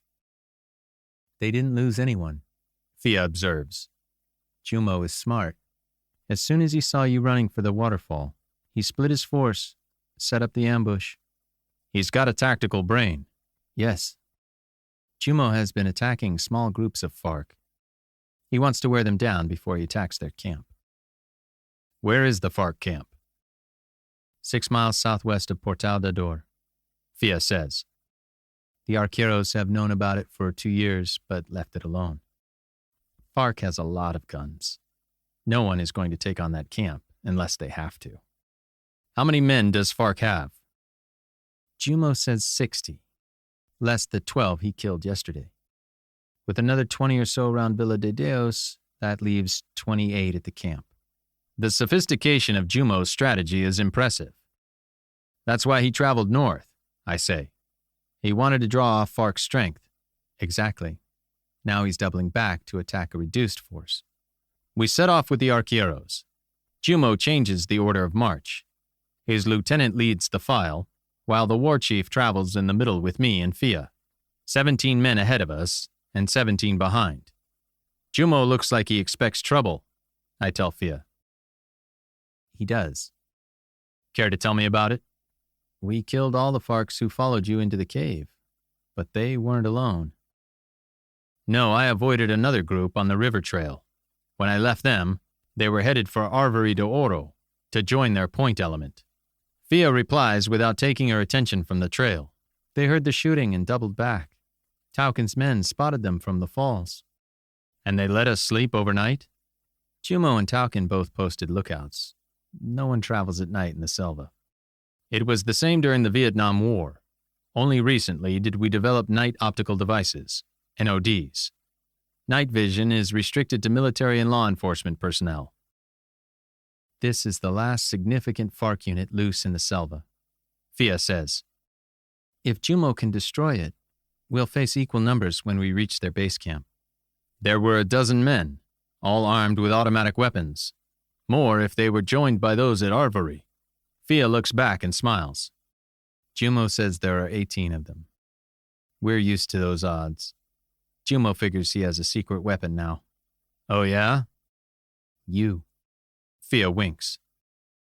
You impressed him with your shooting. I have 27 rounds left. They won't win any small wars. They've been fighting with bows and spears for a month. In your hands, 27 rounds is a huge advantage. She's right. In the right position, I can inflict terrible damage on an enemy force. There is no deadlier weapon than a Delta sniper and his rifle. I hope that's not the only reason Jumo is keeping me alive. The Selva de Morte surprises me with the variety of its terrain. Near the rivers, the vegetation is dense and virtually impenetrable. Deep inside, vast stretches of forest are screened from light by the triple canopy jungle. There, the trees are widely spaced, and shrubbery does not grow. The earth can be remarkably dry. There are fewer gnats and mosquitoes. Over such stretches, we hike unimpeded. Streams and creeks are ubiquitous, and we ford the occasional river as we hurry south. Jumo seems singularly careless about leaving tracks. He makes no effort to cover our trail. With luck, the FARCs following us assume we are unaware of their presence. After hiking for 2 hours, the jungle vegetation thickens. We break through to a narrow riverbank. The riverbed itself is 150 yards wide, with a broad sandbar meandering up the middle. The sandbar is more mud than sand, dark red in color, thick in some places, narrow in others. The river flows around it. It's easy to imagine the sandbar shifting with the current and the depth of the river. Jumo signals the column with a bird call. The point man splashes into the river and hikes upstream in shin-deep water. We wade in after him. This is the first effort the war chief has made to cover our tracks, and it won't be effective. Anyone with rudimentary tracking skills will be able to see where we stepped into the river. They'll see we didn't come out the other side. I sweep the river and the surrounding terrain. The jungle crowds our shoulders. The riverbanks are non-existent. No sign of falls. The terrain is flat, except for a slight rise from the riverbed to the sandbar and tree lines. Fia and I sheath our machetes. My skin crawls at the thought of maneuvering exposed in the middle of the river. I don't like the thought of men with rifles in the tree line. I unsling the M16 and carry it, hide ready. I hope Jumo knows what he's doing, I tell Fia. At the mention of his name, Jumo turns to me and grins. His teeth flash white against that dark painted face. I doubt he understands what I said, but he knows what I'm thinking. Soldiers are students of terrain. A good soldier is a good soldier no matter which army he fights for. Trust him, Fia says. He's done pretty well these last few weeks. My head is on a swivel. In a team, each man would cover a slice of the 360-degree arc around the patrol, in 3 dimensions. Alone, I try to cover all quadrants myself. Ahead, the trees rise from the river. They form an impenetrable fence on 3 sides. I blink sweat out of my eyes. In the middle of the river, we are exposed to the unforgiving punishment of the sun. Horizontal waves of mirage ripple from the surface. They distort the image of the green wall 200 yards ahead of us. Every 15 yards, Jumo signals his men. 2 at a time, they deploy to the tree line on either side of the riverbed. 1 man left, 1 man right. The black and white skeleton figures take up their positions with the precision of a military unit. We're approaching a river bend. That's why the triple canopy towers ahead of us. The river's course is turning sharply to the left, east into the Selva. I see what Jumo is doing. When we reach the bend of the river, he leads us straight up the narrow bank and into the trees. Jumo has 12 men on each riverbank and 10 with us at the bend. I can't believe it, I tell Fia. He's set up an X-ambush. I wouldn't try it if his men were armed with rifles. Too risky. But with bows and the elevation of the riverbanks, it can work. Fia crouches behind a tree. You see, he knows what he's doing. Yes, he does. I would have set up an L ambush in exactly this location. Men on the leg of the L, parallel to the river. More men at the bend. With his low-powered weapons, he is able to occupy both sides of the leg, setting up a hybrid X and L ambush. The risk is that his quarry withdraws downstream, out of range of his bows. That's where his secret weapon comes in. With a high-powered rifle, positioned at the bend, I can cover the length of the river for 400 yards. We crouch in a line, under cover of trees and vegetation. Fia is on my left, Jumo on my right. He lays his hand on my shoulder, grins, and points first at my rifle, then the river. The long river, the black-red sandbar, baking in the sun. A 400-yard kill zone, I nod in acknowledgement. Jumo pats my shoulder again. We settle down to wait. I shrug off my pack, lie prone, and use it to support the rifle. A spare shirt, balled up, goes under the toe of the M16 stock. The ranges involved are perfect for the M16's Battle Sight 0. I validated it yesterday at the waterfall. The enemy won't come inside 25 yards. Most of the engagement will occur between 40 yards and 300. I will either hit high or on sight. Beyond 300, I'll hit low. Either way, I can compensate for holdover without adjusting my sights. I scan little puddles of water sitting on the sandbank. Red mud and smears of black. Not a ripple. I check the leaves on either side. The air is still, humid and stifling. Not a hint of breeze. The hot film of sweat covering my face tells me the same thing. Zero windage. Fia glances at me. Her green eyes shine bright behind her face net. Her cheeks are sunburned and freckled. I think of our slow lovemaking. Get a grip, Breed. I turn my attention back to the kill zone. The first Farks emerge from the tree line 600 yards downriver.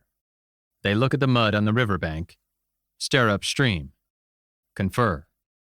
I force myself to think about what can go wrong rather than what can go right. Right takes care of itself.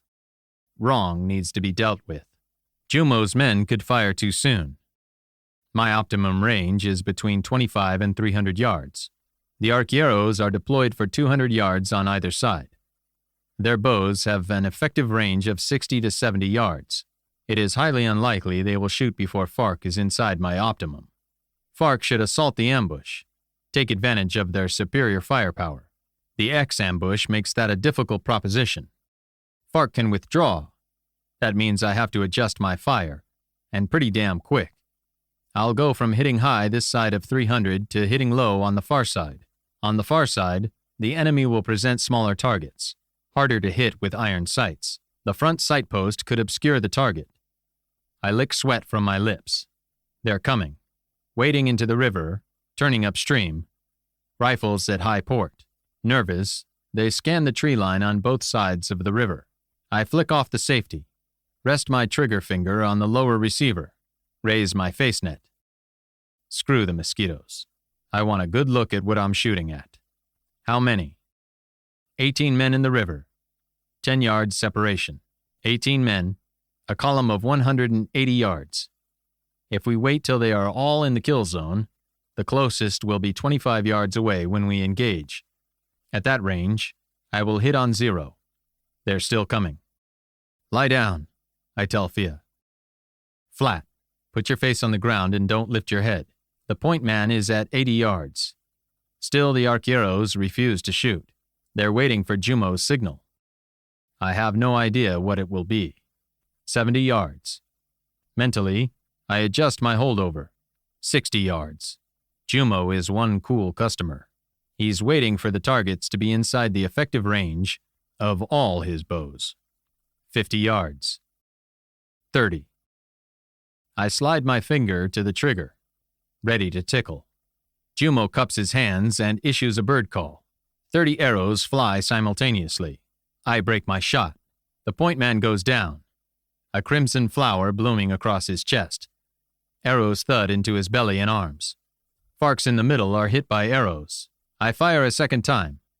The last man in the column jerks. He was hit by 2 arrows. My round blows his head off.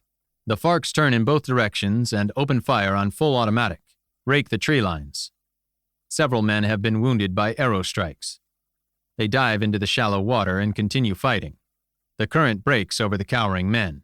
Half submerged, they make challenging targets for archers. Jumo points, says something in his dialect. Shoot at the sandbar, Fia cries. Those dark patches.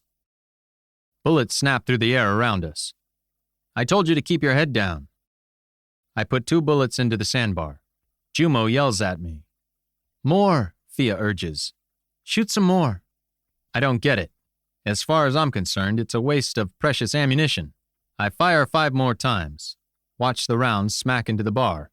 Kick up black and red clots of mud. The surface of the sandbar comes alive. Dozens of huge snakes, bodies as thick as my thigh, uncoil. The anacondas had been lying still, half covered in mud. One after another, they roused themselves. A black tide, the snakes ripple across the sandbar. With the speed of lightning bolts, the snakes launch themselves into the water. They thrash among the farks crouching in the current. I doubt the snakes are venomous, but they snap at the men and lash them with their coils. I lay my sight picture on one gorilla. Open-mouthed, he stares. A snake uncoils, stares back. The anaconda rears up and hurls itself full length through the air. A lance. Flat black, ribbed belly the color of pewter. It buries its fangs in the fark's face. 300 pounds of animal, all 15 feet of it, drags the man under. The gorillas shriek, get to their feet and run back the way they came. Problem is, the snakes are swimming downstream with them. The surface of the river boils with the thrashing of men and snakes. More farks are hit by arrows. Crack. Another man pitches face down in the water, shot in the back. The water goes red, then pink. His blood is washed downstream. 2 men run downriver as fast as they can. 160 yards out, they pass the corpse of the second man I shot. I adjust my holdover and fire. Hit. 1 man drops, shot between the shoulder blades. I fire again. The second man jerks in mid-stride. Shot in the left shoulder, he twists in midair and crashes into the water. He struggles to his knees, raises his M16 and fires it one-handed. Who does he think he'll hit shooting like that? I lay the sight on him and squeeze the trigger. The man's face explodes into a red mask. A halo blossoms behind his head and dissolves into a pink mist. He drops the rifle and falls onto his back. The rushing water courses over his corpse. The colony of anacondas thrash downriver. A black shadow 40 feet long. Wounded, arrows protruding from his body. A fark raises himself on his hands and knees. I shoot him in the chest, through the right armpit. He collapses and lies still. It's over. 18 farks lie dead or dying in the water. 13 rounds left. Jumo gets to his feet, issues another bird call. Taukin steps from the tree line, 100 yards downriver. Triumphant, he waves his bow, turns and leads his men to the river. Taukin's men go to work, finishing off the wounded with hatchets. Pleased, Jumo squeezes my shoulders with both hands. Can't believe we walked right past those snakes and didn't see them, I say. Fia gets to her feet. That's how God made them, Breed. Everything alive here lives its way for a reason. Except man. No, we're God's creatures too. We behave as He made us.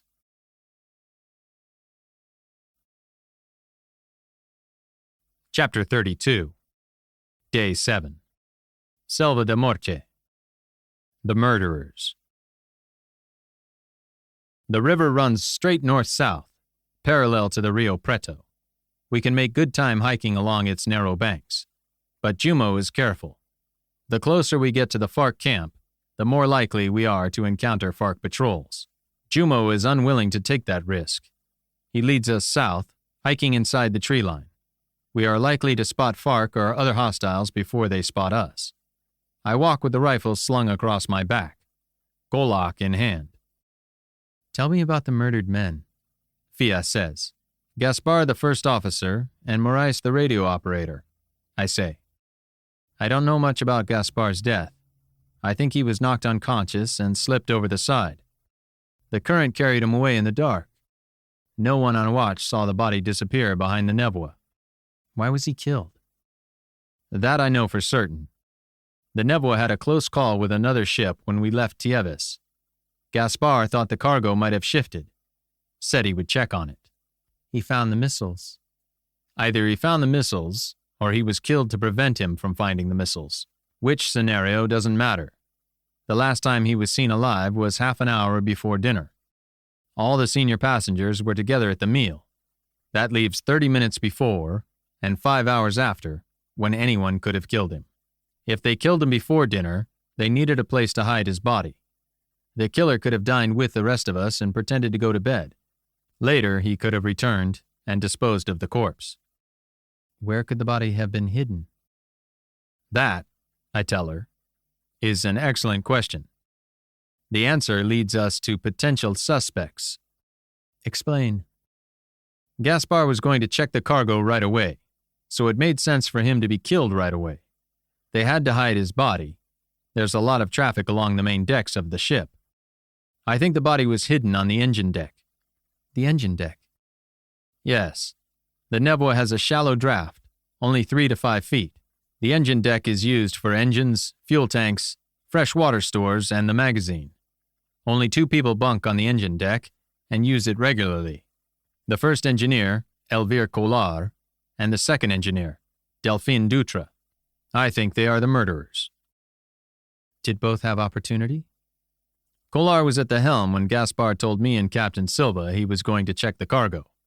I think Collard gave his partner, either Dutra or another of Salas's henchmen, a heads up. The killer then murdered Gaspar and hid the body on the engine deck. One of them returned later and got rid of the corpse. All right. What about the radio operator? We were at dinner when he took a dive off the bridge deck. He landed right outside the wardroom, in a heavy rainstorm. Was he dead before he fell? Yes. Somebody let him have it across the side of his head. The weapon was a heavy steel wrench, the kind engineers are likely to have stuffed in their hip pockets. The wound was perfectly horizontal above his ear, like somebody took careful aim and tried to knock his head off.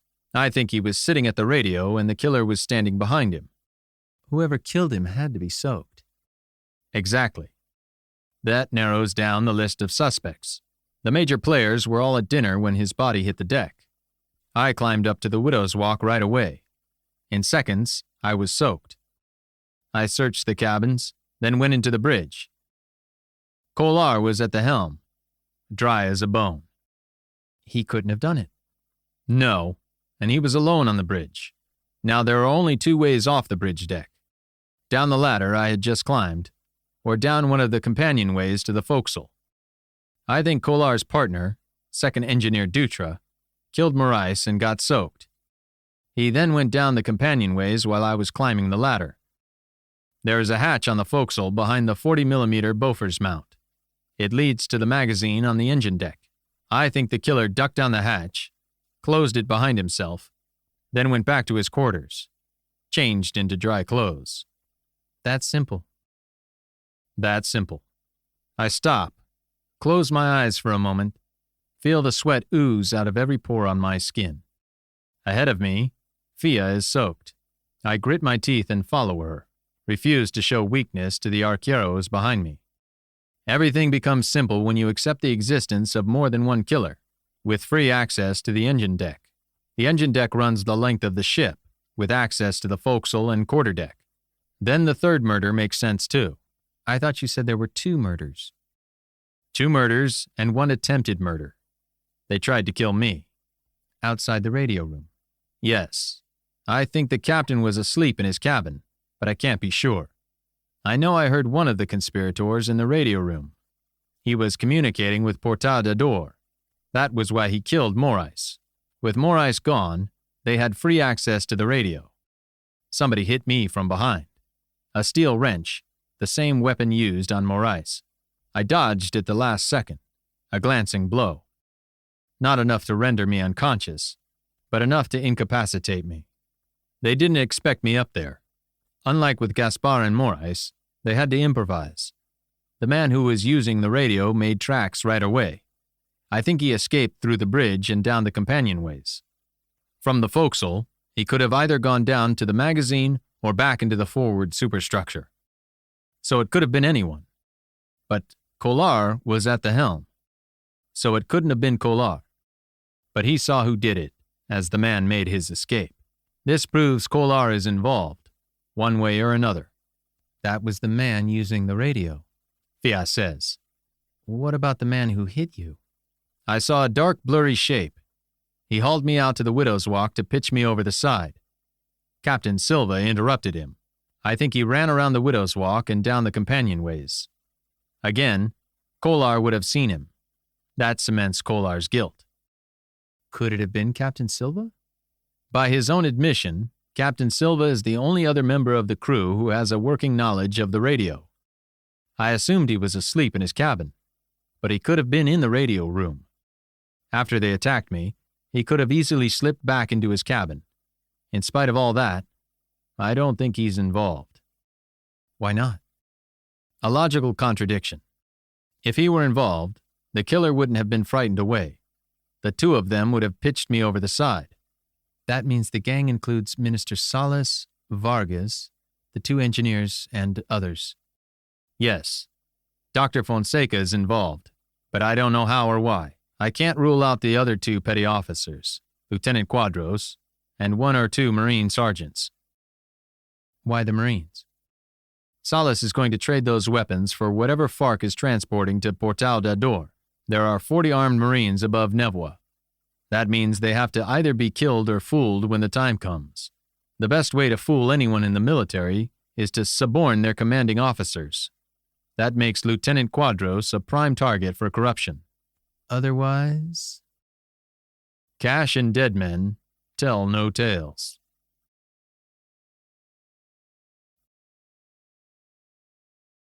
Chapter 33. Day 7. Selva da Morche, the base camp. The FARC camp looks deserted. Fia and I crouch with Jumo and Tauken at the jungle's edge. Survey the collection of thatched huts. There are 10 of them, set in 2 parallel rows of 5, separated by 20 feet of open space. The open space looks like a road, a main street for the little village. The structures have been built under the triple canopy. Indigenous tribes look for clear areas, for light and ventilation. FARC selected their location for concealment. The jungle crowds the huts. We can't be more than 15 feet from the nearest one. The camp was designed to be invisible from the air. Where have they gone? Fia asks. Portal d'Ador, I say, to meet the Nevoa. Wasted trip? I shake my head, sling the rifle across my back. They wouldn't leave the camp unguarded, I say. Not if they're coming back. Maybe they're not coming back. Maybe they plan to relocate after exchanging their goods for the weapons. It's possible. The FARCs might intend to hide the weapons at another location, strike north and maneuver toward the Colombian border. I don't like it. The guerrillas occupied this camp for 2 years. They would be reluctant to give it up. On the other hand, it made sense for them to store the weapons in a cache at a secret location. Stay here. I draw the SIG, hold it two-handed, eye ready. Tell Jumo to let me clear the place before he shows himself. Carefully, I step from the trees, approach the first hut, pistol extended, go to the entrance. No door, just a woven blanket hanging across the opening. I retract the weapon, hold it close to my chest. Indigenous huts are circular. These huts are boxy. They reflect the preference of their modern owners. I hate these blankets. It's easy to get tangled in them. Wherever you go, the principles of close-quarter combat are the same. I push through. Check first one cut, then the other. Clear. It's a barracks. Wooden racks. Woven straw mattresses. Cotton pillows. The size of the interior surprises me. The hut has space for 8 men. Empty. I cross to the opposite hut. The open space between the rows of buildings has been rutted by the wheels of handcarts. The entrance to this hut is wider than the first, but the arrangement of the doorway is similar. I repeat the clearing maneuver. This hut has been built for work and storage. Scraps of splintered wood litter the floor. Cardboard boxes filled with hammers and nails sit in one corner. The earth on the floor has been scarred by heavy objects dragged across it. Rough planks are piled on the floor next to a pair of sawhorses.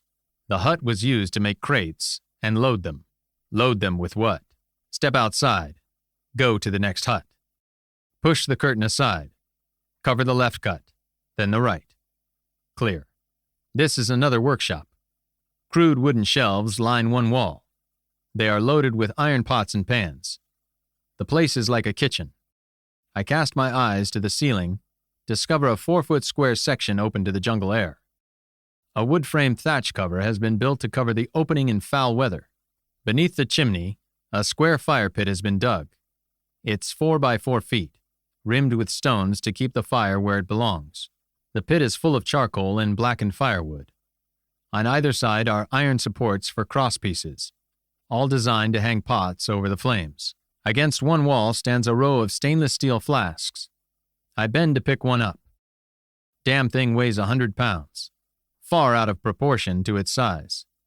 Cement isn't this heavy. I squeezed the cig into my hip pocket, examined the flask. Never seen anything like this. The cover screws on and off, like a thermos bottle. I twist the top, find it easy to open. When the lid is free, I set it on the floor. Look inside. The flask is filled with a thick, silver liquid. I tip the flask carefully, pour a small amount into my hand. It slides around, assumes different shapes as it molds itself to the mounts and valleys of my palm. It's amoebic, alive. Mercury. In a flash, the realization strikes me.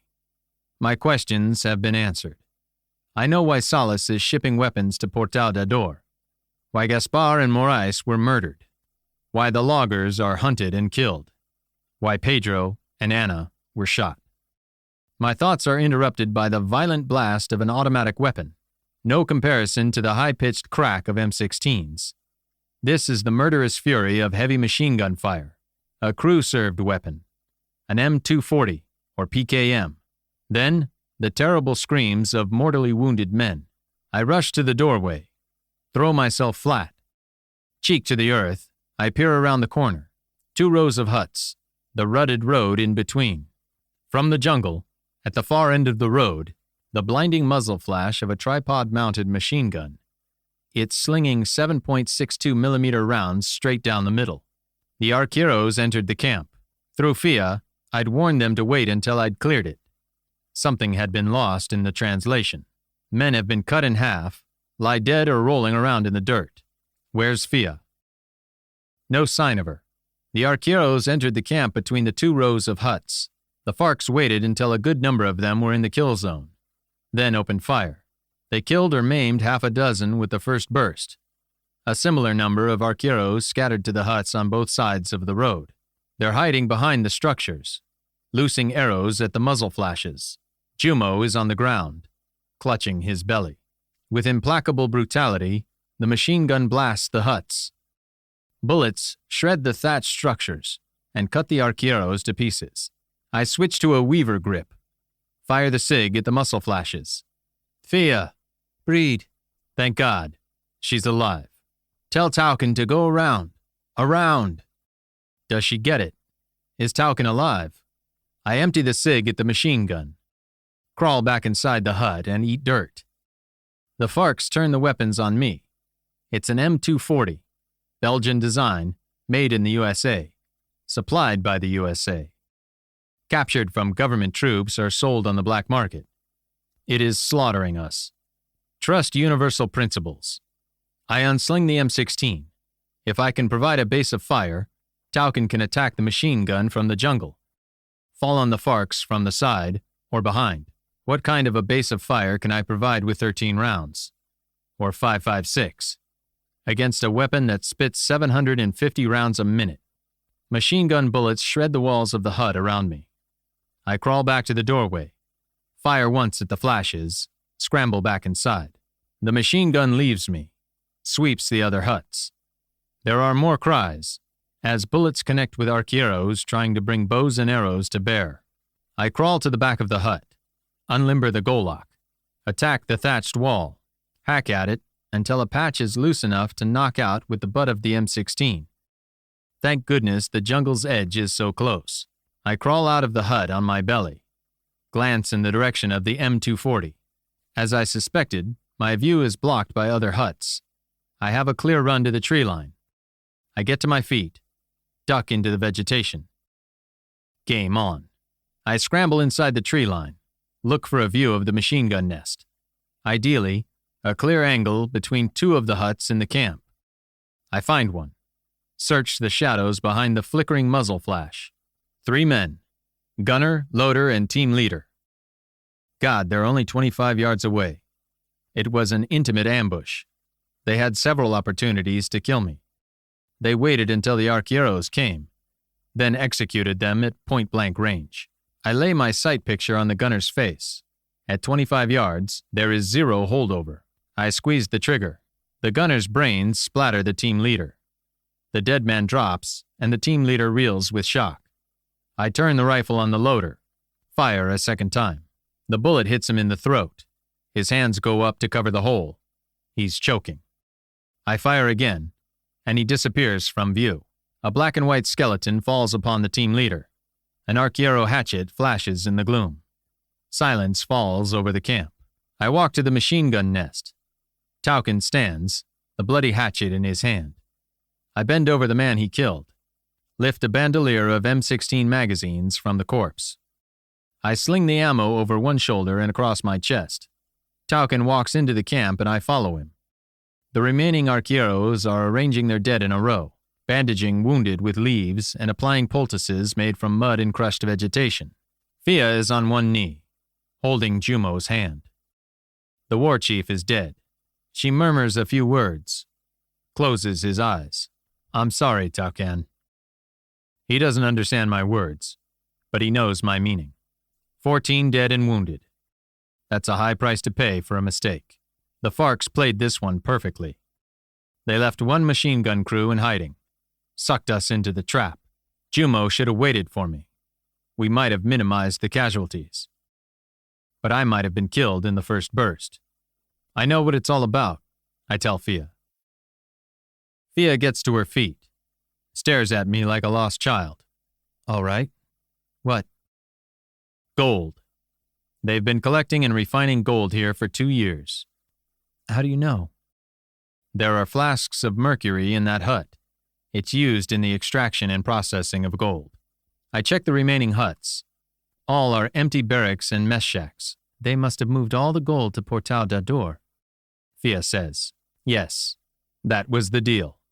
Salas would ship the weapons up the Rio Preto on the Nevoa, unload the weapons at Portal d'Ador, and float the gold out in crates, offload them somewhere along the way, cash out at his convenience. What should we do now? We have to go to Portal d'Ador and stop them. Can you explain this to Tauken? I'll try. Fia turns to Tauken, speaks to him in dialect, uses sign language. The young arquero responds, shakes his head. That means no in any language. He's a strong man, but he's lost his father. He's in shock, dealing with grief. He says there are too many guns at Portal d'Ador. He has lost his father and half the men. Tell him we can win because there are men on the boat who will help us. You mean the Marines? Yes. They can't all be in on it. I bet most, if not all of them, are clean. That's why Salas couldn't tip his hand until Nevoa got to Portal. Not everyone aboard was in on it. Fia tries again. This time she speaks with an imploring tone. Tauken shakes his head. Uses the name Fia Arquero. His tone is apologetic. It's no use, Fia says. He has a responsibility to his people. Now that his father is gone, it's up to him to take care of the arqueros. Tell him we understand. His father would want him to take care of his people. I check my watch. Can we make Portal before dark? Fia shakes her head. No. We can make it most of the way, but we'll have to pitch camp for the night. That won't work, I tell her. There's a good chance Salas plans to leave Portal with his gold by dawn tomorrow. We'll get there late and have to face FARC. It'll be a wasted trip. Then we'll have to travel at night. It could take us 8 hours to do the last mile. That's how it's got to be. All right. Fia and I shoulder our packs, say goodbye to Tauken and the arqueros. She checks her GPS and leads the way into the brush. Do we have a chance? Fia asks. Not without the Marines. I'm going to gamble that Lieutenant Quadros is clean. If he is, Salas is going to lie about the weapons and the gold. He'll probably stick to his original cover story. How will he explain the gold? No one knows anything about any gold. Once the weapons are offloaded, he'll make up any old story and Quadros will have to accept it. What kind of story? Something about expired supplies that have to be disposed of. It doesn't matter. Salas is a powerful political figure. Neither Silva nor Quadros will challenge him. You'll speak to Quadros. Yes. What if he's in on it? I shrug. If Quadros is in on it, I'll kill him. You and I will make for Villa de Deos on foot. Let the chips fall where they may. Breed? Fia says. These are lousy odds. I smile. Playfully, I poke her shoulder. Don't you believe in miracles?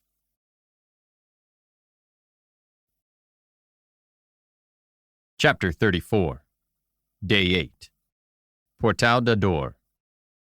The warehouse. Fia was wrong. It took us 10 hours to do the last mile in the dark. For a while, I thought we wouldn't make it. Fia gave me her GPS and I led the way, hacking with my Golok until my arm was numb with fatigue. Every step, I worried about snakes and quicksand. I worried more when we had to get on our hands and knees to negotiate the most tangled obstacles. Our eyes were as night-adapted as they would ever get, and the selva remained pitch black. Our world was reduced to grappling with unseen demons. They materialized as dark shadows, only to disappear once more into the blackness. Around us, the never-ending cacophony of the selva. I wanted to scream for silence. Parrots screeched, monkeys bawled, and mosquitoes whined. The midges were louder than Vargas's chainsaw. Thick, unseen bodies crashed through the vegetation on either side. The thought of running into a caiman or jaguar was horrible enough. The idea of disturbing a viper while on my hands and knees didn't bear thinking about. I blundered into Portal at 0400 hours. Half delirious with exhaustion, I blinked at the sight of a pinprick of light. I stopped. Gloved hand on the trunk of a tree, Fia stumbled into my back. Holding onto my shoulders, she slumped against me. The light came into focus. One of 3 lamps on the Nevua's boat deck. We'd made it. Then, on top of all the jungle noise, came the distinct crackle of gunfire. I dragged Fia to the ground. We collapsed against each other, listened to the shooting, gathered our strength. It was half an hour before we sat up and stared at the outpost. Portal da Dor is tiny. In my mind, I always pictured a small town. In fact, the outpost is a dock and 4 wooden buildings arranged in an inverted U. The dock forms the crosspiece of the U and runs several hundred feet along the Rio Preto. A warehouse-like structure stretches along the right-hand bar of the U. 3 smaller buildings in a row form the left-hand bar. One of 3 small buildings stands apart. 60 feet separate it from the others. That must be the generator shed and fuel store. One of the other 2 buildings in that row will be the barracks. The other will be a workspace and office. It will house the desk-mounted HV radio, the man pack, and a store of spare batteries. The outpost has no security whatsoever. Like Villa de Deos and other settlements we've passed, the jungle crowds the buildings. The selva is anxious to reclaim land man has torn from its breast. There, alongside the dock, sits Nevua. Long, low and dark. Dim lamps light the boat deck. A warm orange glow emanates from sodium lights on the bridge. Figures move around inside. Salas, Captain Silva, and others. They are casual and unhurried. Shoulder high, a pile of crates sits on the dock. Large wooden handcarts are parked to one side. Imagine lugging all that gold 6 miles through the selva. We know what the trails are like. One of the Zodiacs is tied up at the stern. It looks like they're going to use it to transport single crates of gold to the starboard side for loading. 2 guerrillas are mounting an outboard motor on the Zodiac. A low growl comes from the warehouse. FARC guerrillas file out of the warehouse and gather on the dock. A few walk up the gangplank. They examine the cargo we took on Tieves, the missiles.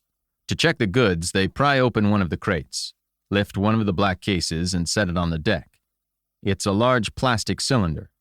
Built-in square supports at each end prevent it from rolling around. Preserve its orientation inside the packing crate and on the deck. Within the case lies the olive drab missile tube. The guerrillas assemble the Javelin, attach the command launch unit, the CLU, to its disposable launch tube.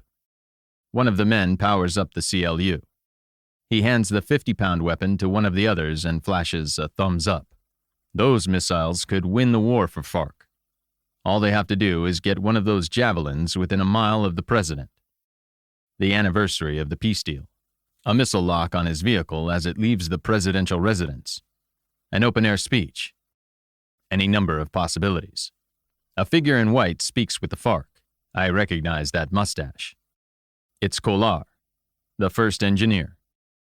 Together they start up Nevoa's cargo cranes. They must unload the cargo of the weapons before taking on the gold. I turn to Fia. I'm going to try and find Quadros, I tell her. Whatever happens, stay here. Think he's in that warehouse? I don't know. I reach into my pocket and take out her cross, fasten it about her neck. I forgot to give this back to you. Fia leans forward and kisses me softly. I thrust the rifle into her hands.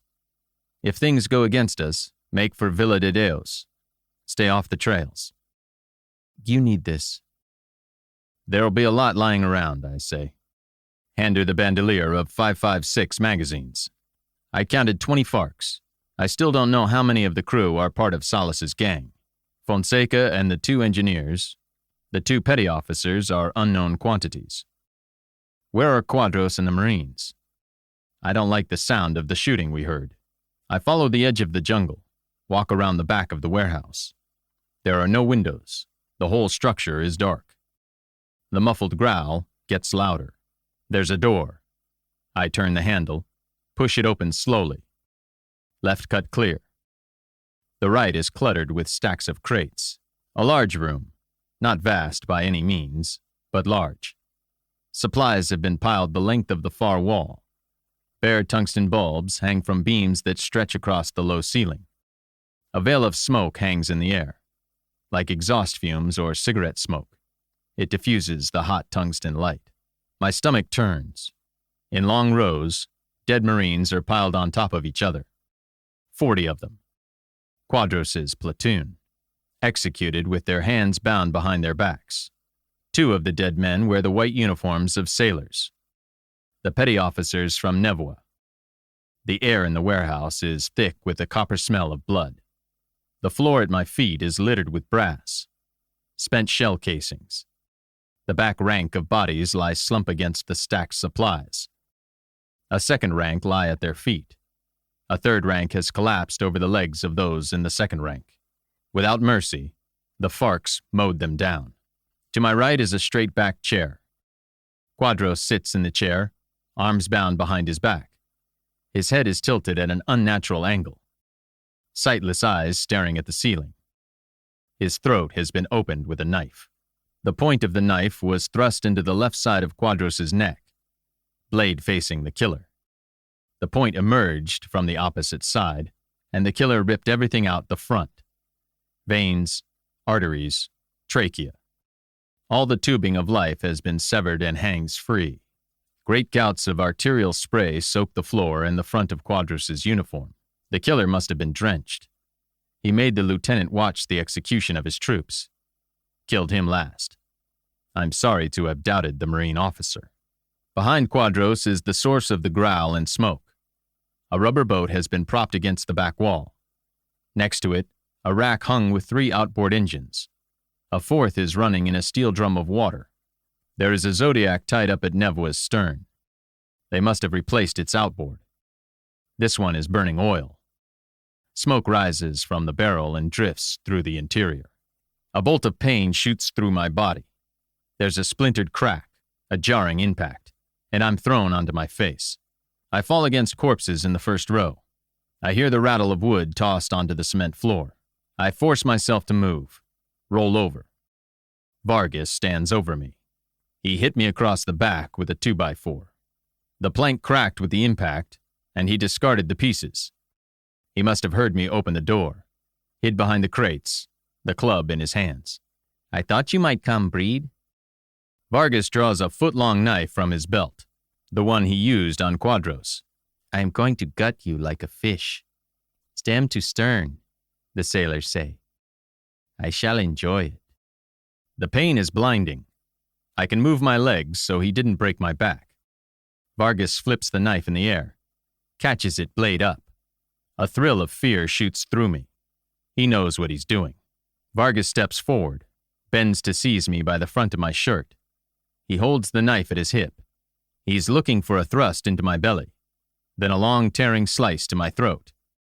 I hook one instep behind his left ankle. With all my strength, I kick him in the knee. With a grunt, Vargas falls over, lands on his back. I get to my feet. Vargas scrambles back to his, thrusts the knife at my stomach. With a circular sweep of my left hand, I strike the inside of his wrist, knock the weapon aside. I grab his wrist and step into him, seize his shirt with my right hand, try to draw him over my hip. He's seen that move before. Grabs my right shoulder with his left hand and throws his weight against me. It's all about balance. I step back with my right foot before he can throw me over. Let go of his shirt, punch him in the gut. He grunts, butts me in the side of the head. There's a boom in my ears and I see stars. I fight to keep hold of his knife hand. As he snaps his head forward, I whip my own. With my crown, I catch him on the edge of the jaw. There's a solid crack. Vargas reels. I feel his knife hand relax. Close in. I punch him in the throat with the claw of my hand, the space between the inside of my thumb and index finger. Grab him by the throat and drive him against the warehouse wall. Slam his knife hand against it. We're nose to nose. Gasping, sweating. I slam his wrist against the wall a second time. I'm rewarded with a clang as he drops the knife on the cement floor. He punches me in the right side and I lose my grip on his throat.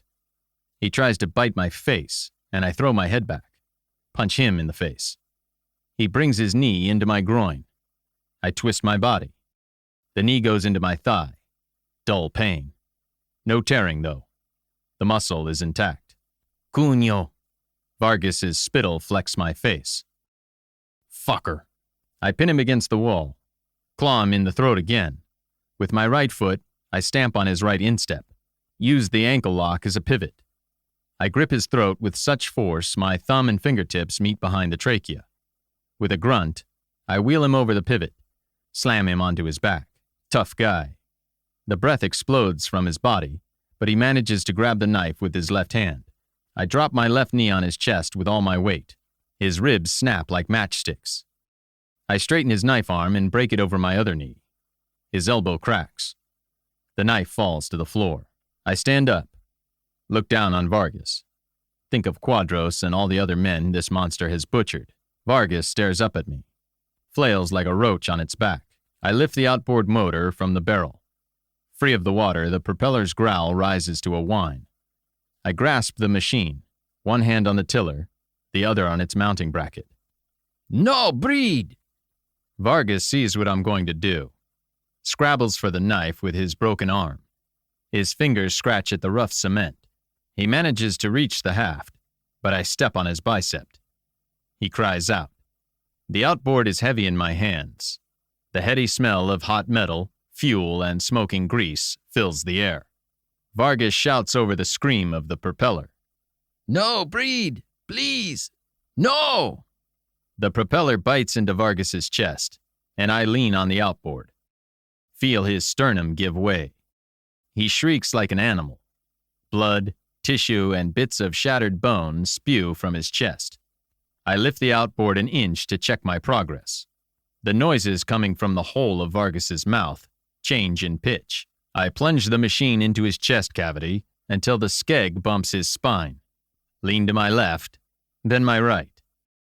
Vargas squeals like a butchered pig until the prop blades shred his heart and lungs.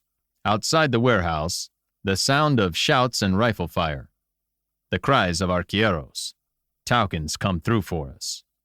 I discard the outboard, draw the back of my hand across my forehead. It comes away smeared pink. Breed.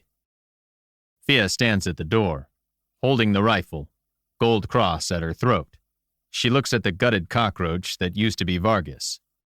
Stares at me. She'd better not give me shit. What? I snap. I guess he had it coming. Smart girl. Come inside, I tell her.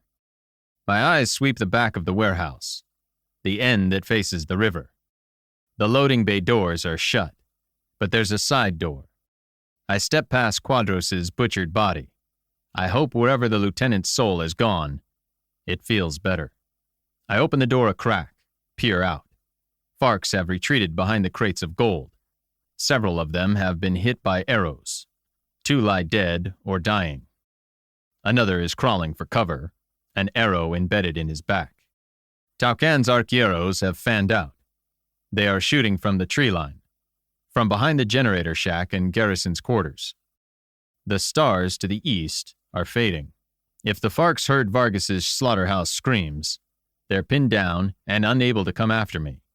More likely, they think Vargas was having fun with Quadros, torturing him to death. Fiat joins me at the door. I'm going to sneak onto the Nevoa, I say. Will it do any good to tell you to stay here? I'll cover you. Fiat takes a knee, raises the rifle, and braces herself against the door jamb. A solid firing stance. Don't shoot unless they see me. I've got your back, she says. Do what you have to do. I will.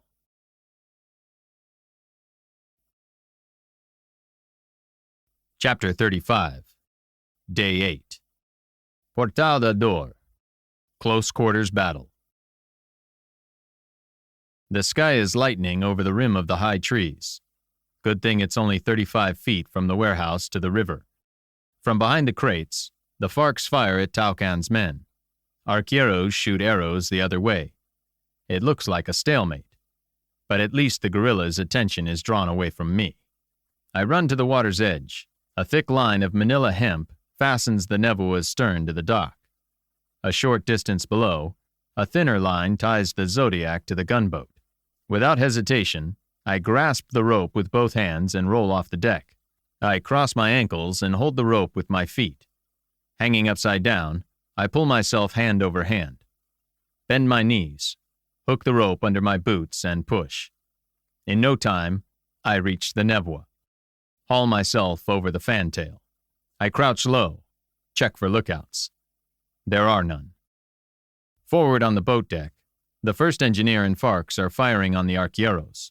I go to the nearest companionway and climb to the after superstructure on the poop. It's deserted. Behind their sandbags, the 2 Browning .50 caliber machine guns sit on their pintles. I go to the one overlooking the dock and pull the canvas condom from its muzzle. Open the top cover and check the belt is properly seated. Close the cover and rack the charging handle.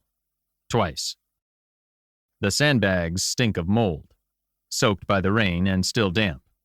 The burlap sacks are covered with fungus. I set the weapon on full auto and grip the spade handles, lay my thumbs on the butterfly triggers, swing the muzzle to cover the Farks. They've got Taucan's men outnumbered 2 to 1. Still, the guerrillas cower behind the crates. None of them want to risk a poisoned arrow. I suck a breath, fire a short burst. The muzzle flash is blinding. Spent shell casings and links from the disintegrating belt fly from the breech. The recoil is so violent I can't keep the sights on target. I'm shooting Farks in the back. The heavy caliber rounds slam into them, blow through their bodies, splinter the crates. From within the broken crates, a yellow metal gleams. The shock of the first burst wears off and I fire again, and again. I'm squeezing off 5 and 10-second bursts, killing 2 or 3 Farks at a time. They're screaming, turning their rifles on me. Muzzle flashes flare on the dock. High-velocity bullets blow through the metal sides of the poop, whack into the sandbag barricade. Hell with it. I clamp down on the butterfly triggers and let fly. The pintle mount is bolted to the Nevoa's superstructure, but the recoil is so violent, the gun is barely controllable. The heavy-barreled M2 is a macho weapon. You get carried away. Forget it's the hits that count. I force myself to hold the gun on target. Footsteps pound on the deck. Farks scramble up a companionway and open fire on me with M16s.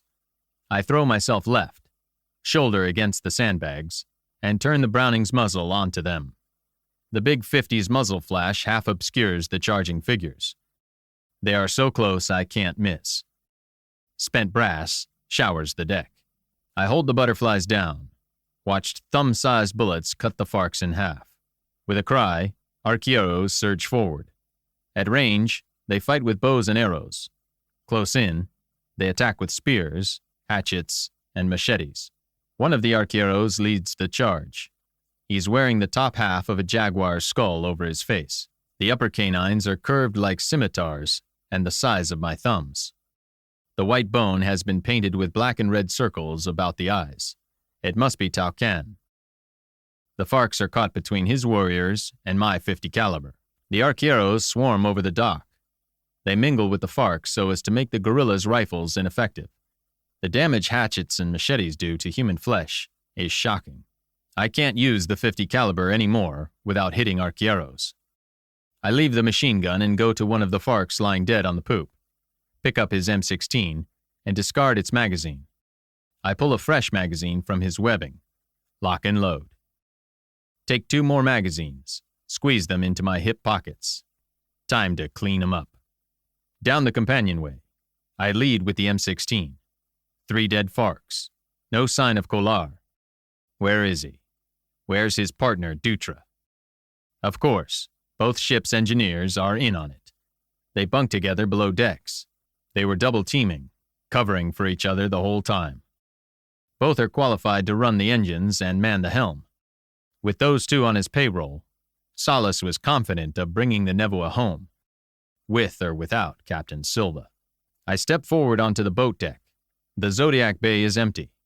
The rubber boat is floating at the stern. The crates of weapons sit on the deck, loose of their lashings. One of the crates is open. There's the javelin they assembled, lying next to its cylindrical plastic case. The CLU, still attached, is good to go. Collard steps from behind the crate closest to the forward superstructure. Hook nose, droopy mustache. He lunges for the hatch that opens from the boat deck to the waist superstructure. He's making for the engine space. Once down there, he'll have an advantage. I've never been below deck. It's a warren of machinery, fuel tanks, magazines, and bilges. He knows it like the back of his hand. He can barricade himself and keep me from coming down. Alternatively, he can run forward and climb up to the forecastle. Offhand, I open fire. My rounds hit the hatch cover, strike sparks and ricochet. Collard leaps away from the hatch. He looses a long burst at me. It's a circus act. You can't hit anything on full auto like that. He misses by a mile. Turns and runs for the hatch leading to the wardroom. That's panic. He's a deliberate killer, but he's not used to making decisions under fire. I raise my rifle and fire twice. A double tap between his shoulder blades. He drops his rifle and crashes to the deck, short of the hatch. I step forward, shoot him once in the back of the head. The hatch is heavy. Holding the rifle in one hand, I jerk it open. I cover the opening, kick the hatch's prop into place. No left cut to worry about. Shift the stock to my left shoulder, cover the right cut. The wardroom is empty. I stoop, grab Collard by the back of his shirt, drag his body over the knee knocker and use it to block the door to the galley. He leaves a slug trail of gore on the floor. Corridors are a bitch. I open the door leading to the cabins, kick in the first door on my left. Fonseca flinches against his desk, hands raised. "I'm not involved," he cries. "Breed, I'm not involved." Poor gutless son of a bitch. "Don't leave this room," I tell him. "Step outside and I'll kill you." I kick in the opposite door. Laura faces me, her hands flat on her desktop. She says nothing. "Stay here," I tell her. Lean in, pull the door shut. The rest of the cabins are clear. I check the sick bay and dental surgery. Empty. Through the forward hatch, I step onto the forecastle. The deck and Beaufort's mount are clear. I do a body count in my head. Marines are all dead. Quadros dead. 2 petty officers murdered. Collard dead. Fonseca out of action. Laura in her cabin. Apart from any remaining Farcs, There should only be 3 people aboard: Salas, Dutra, and Captain Silva. I shut the hatch leading to the Bofors magazine. If Dutra is down there, I don't want him coming up behind me. There's no sunrise. The jungle canopy to the east is so high it blocks the rays, but the sky overhead has turned pale blue. I carry the M16 with my right hand on the pistol grip, climb the portside companionway to the bridge deck. From this angle, the front windows of the bridge reflect blue sky. Can't see who's in there. The bridge is a fortress, an elevated position that can only be accessed from forward and aft. 2 men can defend it. Salas should have Dutra cover one end of the Widow's Walk while he covers the other. Salas doesn't have a tactical brain. Carrying a rifle, Dutra steps from the bridge. He raises the weapon and points it at me. I fire twice. The first round hits him in the weapon and he drops the rifle. The second round drills him low in the throat, and he falls from view. I reach the top of the companionway, scan the bridge windows. I glimpse Salas and Silva inside. Turn to Dutra. He's lying on his back, blood bubbling from the hole in his throat. I raise the rifle to my shoulder and shoot him once in the face. His head splits around the entry wound like a melon. Step onto the bridge, rifle raised. Salas stands behind the captain, holds a pistol to the side of Silva's head. "Put it down, Breed. I'll kill." Crack! Before Salas can get the last word out, I shoot him in the face. The bullet hits him on the bridge of the nose, blows his brains out the back of his head. The minister drops the pistol and crumples to the deck. Slack-jawed, Silva stares at me. I turn to the door, leading to the bridge deck cabins. "Anyone else up here?" Silva shakes his head. "What about the navigation deck?" "There is no one." I push the door open, clear the cabins. They are deserted. "Can you handle the Nevoe alone?" I ask. "Difficult, but possible." "Check out the radio. Raise Tieves. We need to call for help." I allow myself to breathe. Step to the Widow's Walk. Look out over the dock. The arqueros are mopping up. The arquero wearing the mask stands on the dock and turns to face me. His eyes meet mine through the orbits of the jaguar's dead skull. Scraps of desiccated flesh remain attached to the bone. Strips of cured leather have been used to bind the jaguar to the man. Taucan lifts his hatchet to me and waves. The handle of the hatchet is wet, crudely textured to prevent it from slipping after heavy use. The Farcs killed his father and half their men. I would not like to be a Farc captive. I raise my rifle over my head and return Taucan's wave. Time to take care of unfinished business. I climb down the companionway and back into the superstructure. The engines have been running to provide electric power. Thank God for Nevoe's lights and air conditioning. I close the forecastle's hatch behind me to keep the cool air in. Walk toward the wardroom. I push open Laura's door. She stands where I left her, hands behind her back, leaning against the desk. Her soft hair cascades about her shoulders and falls to her breasts. Her work shirt, open at the collar, shows off the tan on her face, the elegant hollow of her throat. The thin V of skin above her breasts is pale. Where Fia still seems an energetic girl next door, Laura comes across as a beautiful woman. I realize it must have always been so, from the first time they met. Fia struggled with her family, yet driven to engage with the world. Laura, certain of her nature, confident in her beauty. "It's over," I say. "Is it?" "Yes. Salas, Vargas, and their people are dead. Kolar and Dutra, the engineers, were murderers. The missiles and the gold aren't going anywhere." "Missiles and gold?" "We picked up the missiles in Tieves. Salas was going to trade them to the Farcs in exchange for gold." "You have it all figured out?" "No, not everything." "What's left?" "I've almost figured it out, but there are still missing pieces. Laura can fill in the blanks. Why did you try to kill Fia?"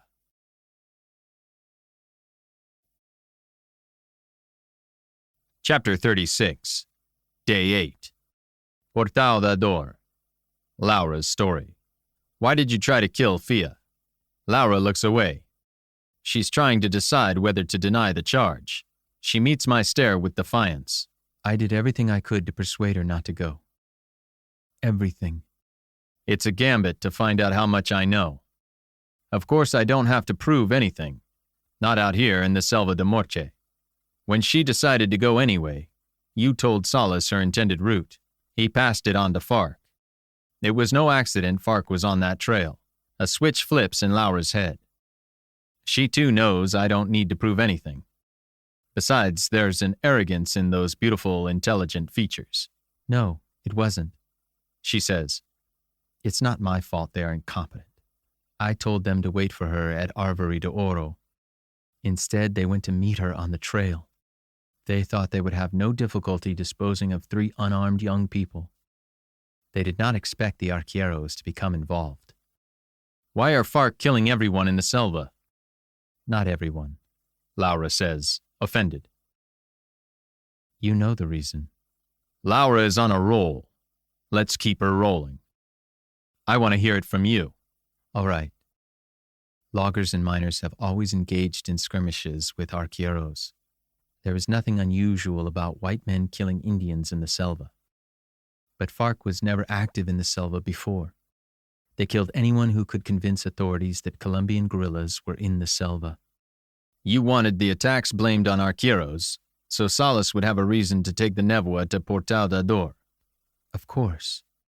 Fark killed the Funai workers and Marines at Portal. Killed any loggers they found. If those loggers were arrested, they would tell stories about Colombian guerrillas. The loggers had to die. Fia wanted to learn who was responsible for the attacks. She was very capable of doing so. So she had to be stopped. But Fark screwed up, and the arqueros saved her. Salas was afraid Pedro told Father Camos about Fark. What if he had? Depending on who else Father Camos told, it could have been a disaster. Fortunately, neither Fiad nor any of the others knew who was shooting at them. Salas wanted to wipe out Villa de Deos, kill everyone, dispose of the bodies, burn the mission down. I convinced him to leave well enough alone. I suspected as much.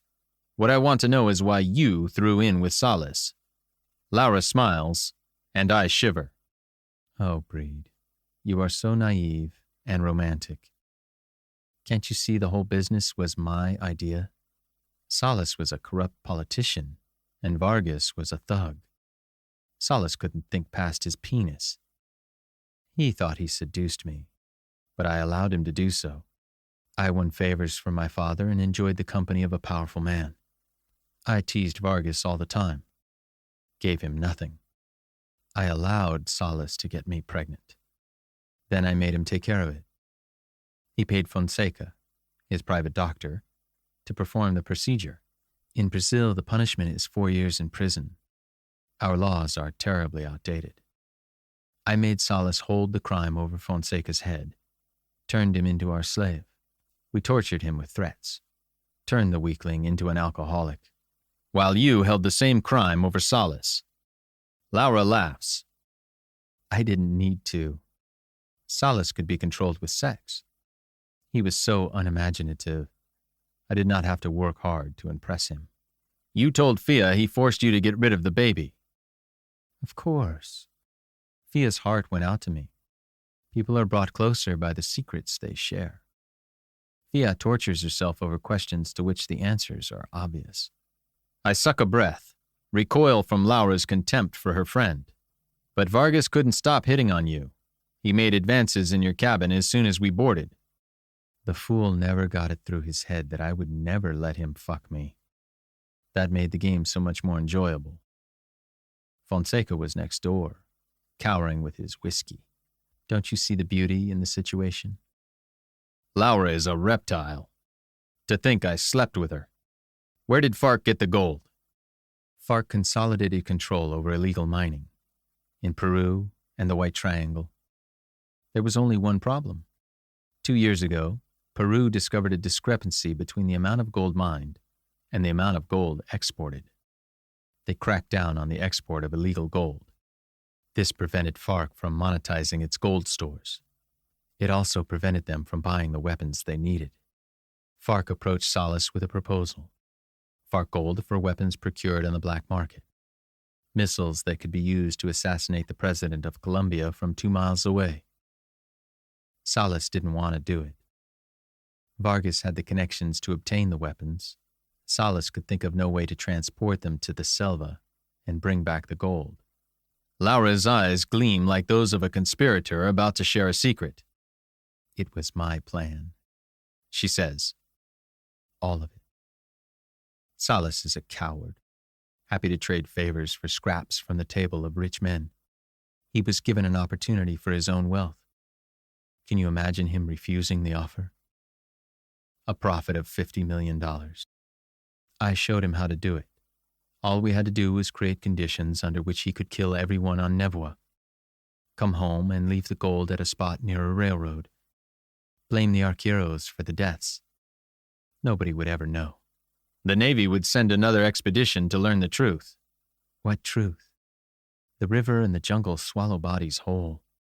We didn't need to kill all the arqueros because they resist contact. Did you plan our first meeting in Manaus? No, Laura says. I improvised. Salas had Vargas hire those men to kill you. Vargas wanted to do it himself. Why is it men like you and Vargas always want to kill each other? I say nothing. Laura continues. I hadn't met you at the time. Vargas is a professional killer. I had no confidence in the men he hired. I was right to be concerned. When it became obvious they were out of their depth, I stepped in, won you over. I fell for your act. Don't feel bad, Breed. I've been working on my act for years. That night you slept in your hotel. I slept with Salas. I told him I was going to come aboard with you. I would keep you close and learn what I could. At some point we would dispose of you, like we disposed of the radio operator and that diligent first officer. We didn't think Fia was alive. When you broke out on your own at Arvorí de Haro, Salas had FARC send out patrols to kill you. Who operated the radio? Vargas. Like yourself, he is ruthless and resourceful. Unfortunately, he is unable to control his more violent tendencies. A killer devoid of inhibition. There are not many men like him.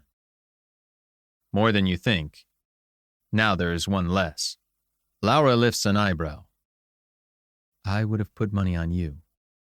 Vargas was always too much of an animal. How did Salas get the Marines to surrender? Again, I can guess. This time, I hope I'm wrong. Salas held a pistol to my head. Laura smiles at the memory. He told Lieutenant Quadros he would shoot me if the Marines did not lay down their weapons. The gallant officer gave the order.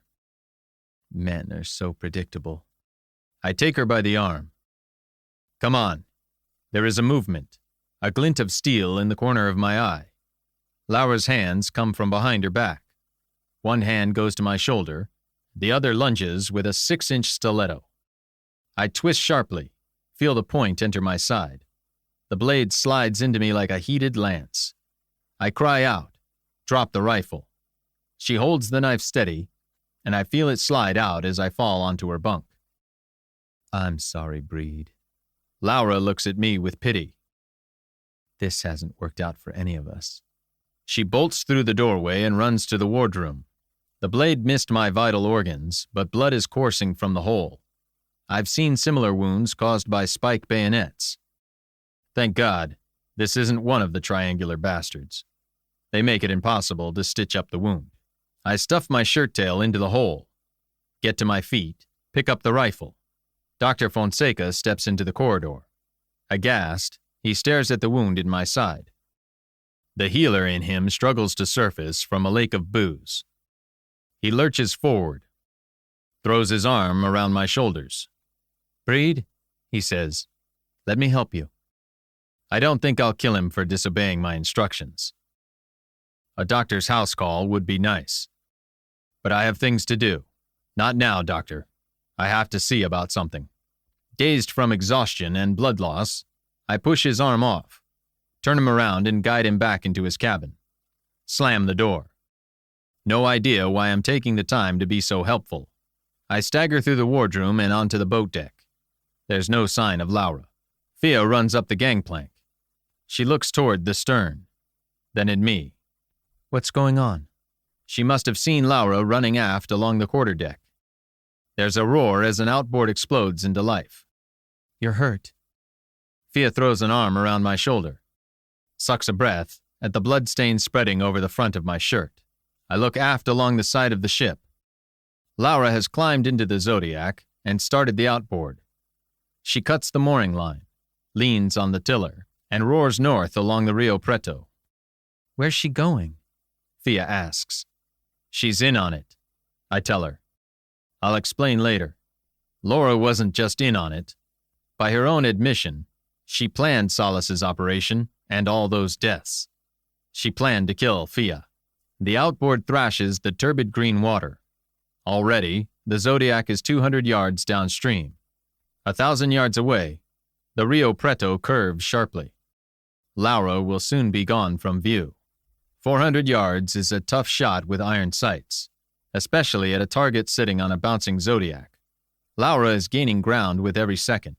I lurch to the open packing crate and pick up the Javelin. Batteries included.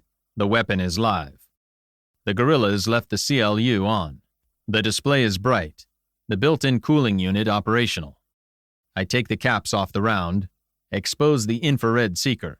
Agonizing pain shoots through me. I lower myself to the deck, on the dock side of the packing crate. I take a sitting position. Brace myself against a stanchion. Sit next to me, I tell Fia. Don't stand behind the tube.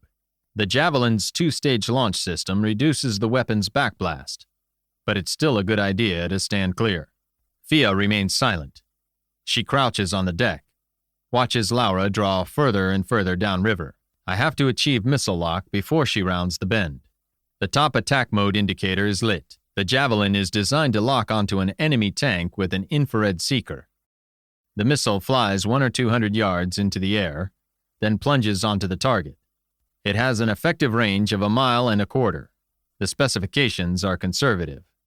In Afghanistan, I personally took out targets at a range of 2 miles. Dawn has broken.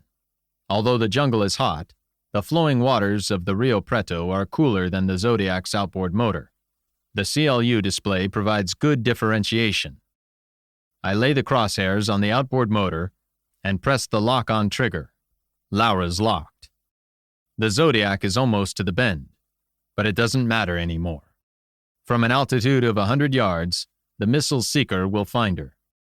I fire the weapon. Orange flame flickers from the front and back ends of the tube. The launch motor catapults the round 15 feet before the flight rocket ignites. The Javelin climbs into the sky, a soft glowing ball of fire. I lower the launcher to the deck, slump against the stanchion. Fia puts an arm around my shoulder, takes my hand in hers. Higher and higher the Javelin rises. Flight time should be 5 seconds. The missile reaches its apogee, noses over, and falls toward the river. Laura races for the bend. Then she stiffens and lifts her face to the sky, looks straight up. Does she see the molten spear plunging toward her? The Zodiac disappears in a blaze of light. From the flash spits a red and black ball of flame. Twisted metal, a torso, and other human remains vault skyward. Debris pelts the surface of the river over a 20-yard radius. Seconds later, a boom echoes across the water. Fish food.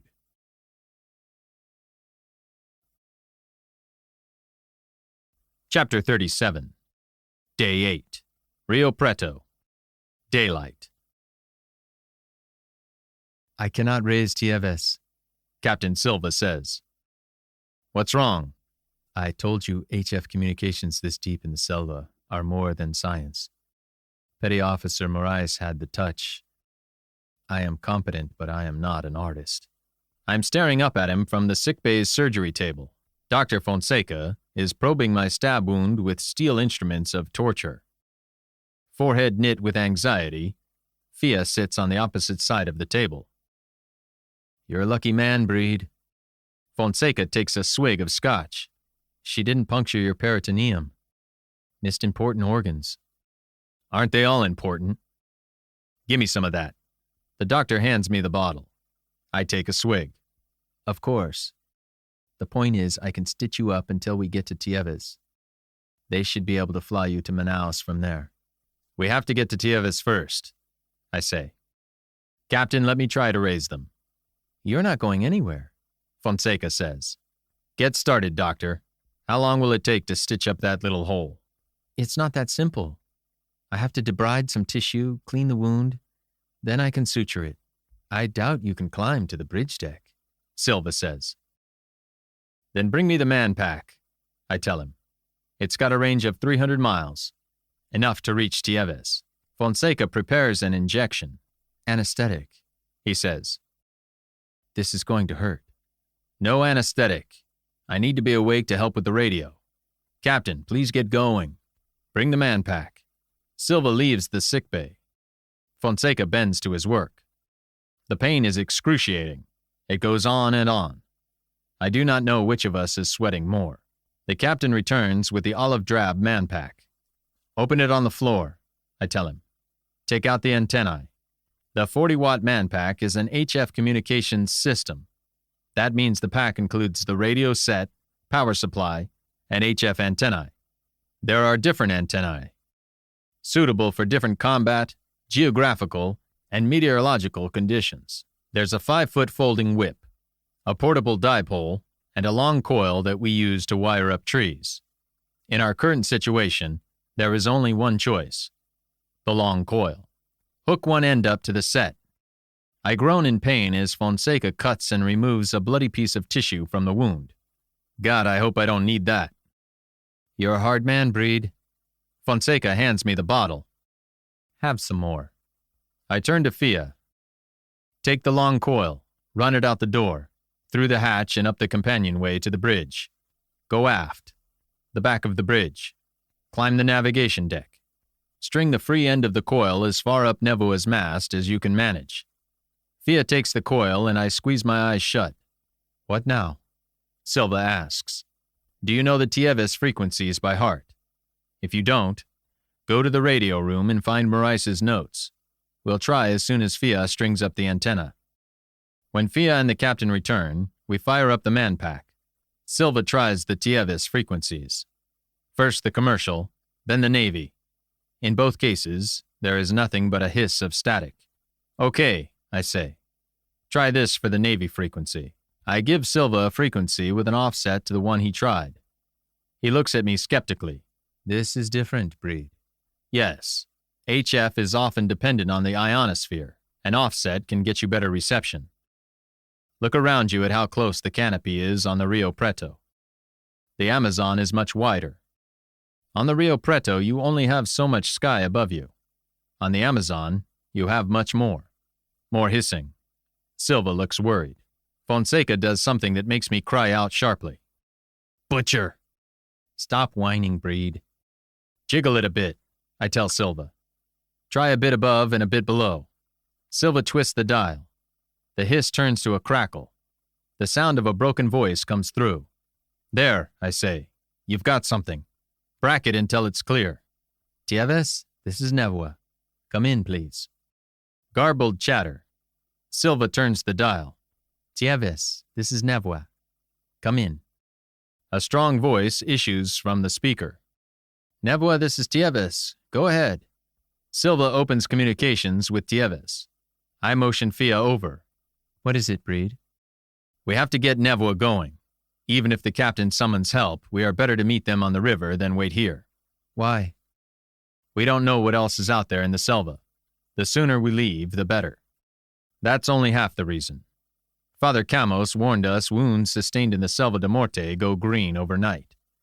I remember his story of maggots debriding Pedro Bernardes's wound. Fonseca may have done a good job, and I may be shot full of antibiotics, but I'm taking no chances. As soon as the captain and I finish with Tieves, you and he have to load the gold. All two of us. Of course not. You need to translate for him, speak with Taucan, get the Arqueros to help.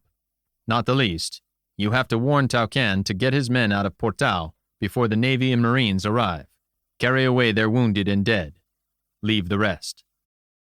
Okay, I'll try. It won't be easy. You'll have to work with the captain. He has to make sure Nebua doesn't bottom out. In 15 minutes, Silva has the Navy dispatching fast patrol boats to Portal d'Ador. One, carrying a replacement crew, will meet Nebua on the Rio Preto. I tell Silva and Fia what I want them to do about the cargo. When they have left the sickbay, I take one last swig of Fonseca's whiskey and slump on the table. Fonseca finishes sewing me up. He's as exhausted as I am, removes his latex gloves and mops his face. I can do no more. It is a good job. They may redo it when you reach Manaus, but frankly, they do not have to. They can monitor you. Provided you do not develop an infection, you will be fine. Help me to my cabin, I say. I want to rest. I throw my arm around Fonseca, and he helps me to my feet. We shuffle to my cabin, and I lie on my bunk. The doctor sits on the chair next to me. Will you tell anyone about me and Laura? Fonseca asks. I lie back. It wasn't just Laura, was it? No. The doctor looks miserable. The cabin is cool, but his red face glistens with sweat. Salas and Laura held it over me. Whenever he got a girl in trouble, they made me bail him out. Laura was terrible. She brought him girls, many of them very young, no more than 13 or 14. You can imagine the rest. Why did they bring you on this trip? They were sick, Breed. Salas and Laura enjoyed toying with people. They brought me along to play more games. I suppose with me as ship's doctor, there was one less person they would have to kill. I won't go out of my way to tell the authorities, I say, but I won't lie. To be honest, you'll be the least of their concerns. Thank you, Breed. I crane my neck, glance at the bottle of bourbon on my desk, exactly where I left it before I set off with Laura for Arvorí do Ouro. 5 hours later, Nebua is steaming north on the Rio Preto. Captain Silva is at the helm. Fia joins me and Dr. Fonseca in my cabin. How did the cargo loading go? I ask Fia. Contact established, Fia and Silva turned to the cargo. Taucan and his men helped load the gold onto Nebua's boat deck. It was a crude job, but Silva was a competent captain. I doubt there was any piece of equipment on the Nebua he could not operate, including the cranes. After 4 hours of sweaty work, the gold joined the weapons on the boat deck. The captain frequently went to the waterline to check Nebua's draft. He took the remaining Zodiac around to the starboard side. By measuring the draft, port and starboard, he maintained an even keel and kept the Nebua off the bottom. We were lucky. Nebua's draft, 5 feet with the weapons, extended to 6 feet with the gold. The melting snows of the Andes helped. Nebua could navigate the Rio Preto while carrying both cargoes. It was hard work, Fia says, but it went well. Taucan and the arqueros will clean up at Portal and leave. When the Marines arrive, they'll find a lot of dead guerrillas. Evidence to prove this was all a conspiracy between FARC and Minister Salas. Fonseca gets to his feet. I'll be in the wardroom. Doctor. Hand on the door, Fonseca looks back at me. You're free of Salas and Laura, I tell him. It might be a good time to think about starting over. The doctor shuts the door behind him. I look out the porthole of my cabin. We're still in the narrow waterway of the Selva da Morte. The atmosphere is gloomy, but I feel relieved. Knowing the Nebua is on its way to the brighter Amazon lifts my spirits. Fia sits closer, holds my hand. It's hard to believe Laura tried to kill me. I suspected when you told me your story. It was different from the story everyone else told. How so? When Pedro told Father Camos what happened, a lot got lost in translation. Chinese whispers. The story was your team blundered into a fight between gunmen and arqueros. That's not what happened. FARC encountered you on the trail and tried to kill you. It was a meeting engagement. The arqueros heard the shooting. They found you. Yes, that is what happened. Which means FARC knew which trail you would use. Laura told them to set an ambush for you at Arvorí do Ouro. Instead, they went right into the bush to kill you. Either Salas transmitted the wrong instructions, or the Farcs were overconfident. They would have killed you all, if the Arqueros didn't intervene. I thought Laura and I were friends. The lies she told me about the baby, Salas and Fonseca. She twisted the truth so it came out different. I was in pain for her. That's how the best lies work, I tell her. They tell the truth in such a way the effect is different. She was evil. Fia shudders. Thinking back, nothing she said or did came from an honest place. If you believe in good, is it so hard to accept the existence of evil? We can't know anyone perfectly, but Laura and Vargas were as close to pure evil as I can imagine. Salas was corrupt. A different kind of evil. And Dr. Fonseca? Fonseca's weak. He made a mistake. Laura and Salas exploited him. I don't think he's beyond redemption. Redemption, Fia says. The Selva is what Eden must have been like. Out there, good and evil get so mixed up. But when you boil everything down to motives, it all becomes clear. I say nothing. Fia leans forward, lays her cheek against my shoulder. What about us? We're human. We try to do the right thing. It's not always easy. That's not what I mean. No? I love you, Breed. How many women have told me that? Girlfriends in high school. We were too young to know what we were talking about. I went into the army right after graduation. To hear those words from this girl, who seems my mirror, is astonishing. I squeeze her hand and she squeezes back. Compared to mine, her skin feels smooth. I let go and stroke her fingers. Palm to palm, we caress each other. You know, I won't stay long in Chicago, she says. I belong here in Brazil. I know that.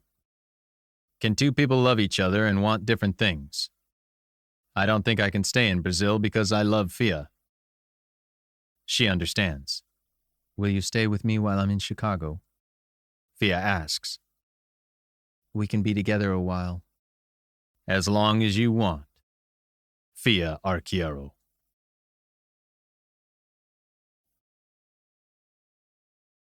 Chapter 38. 18 months later. Manaus.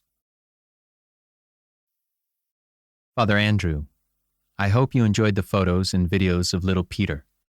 Remember I told you once I would never go unprotected until I met the man for me?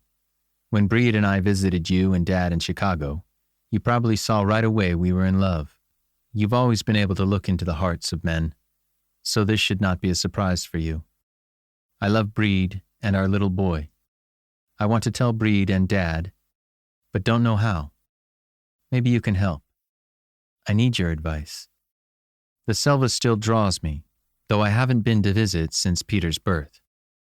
I am spending most of my time in Manaus, working with Manuel Barras and Funai. I've given up my work with the mission of Our Lady of Hope. You know I don't like Father Aguirre, so I decided to stop taking his money. I work with volunteers, and find them myself, or through Funai. We work with Father Camos at Villa de Deus. I've often said if I could feel closer to God while standing on my head, that is what I would do. I feel closer to God working with Father Camos. Father Camos says his people still find evidence of Arqueros in the Selva. Taucan and his people carry on, as they have for hundreds of years. I know that if I return, they will welcome me. My biggest fear was that the contact last year would bring them disease. That has not happened, and I breathe easier every day. My sleep is still disturbed by terrible dreams, the movie in my mind, but the dreams fade quickly in the light of day when I go to Peter. Peter and I are happy, Father Andrew. I think we'll be happier when I tell Breed and Dad, though I don't know when that will be. As ever, I don't want to leave Brazil, and Breed is his own free spirit. Bearing Peter without his father present was difficult, as was bearing him without the sacrament of marriage. But God will forgive me this too, I think, especially since he knows, as you and I do, that this has been my choice, and Peter's father is a good man.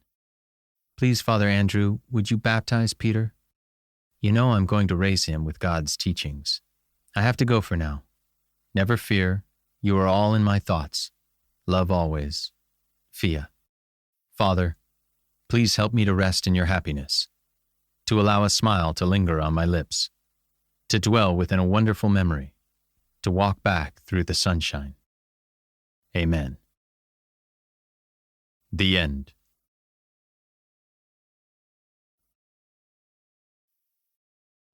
Acknowledgements.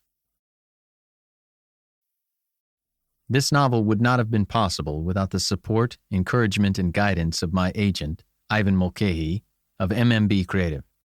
At his urging, I made an effort to provide a more nuanced picture of Breed's inner life.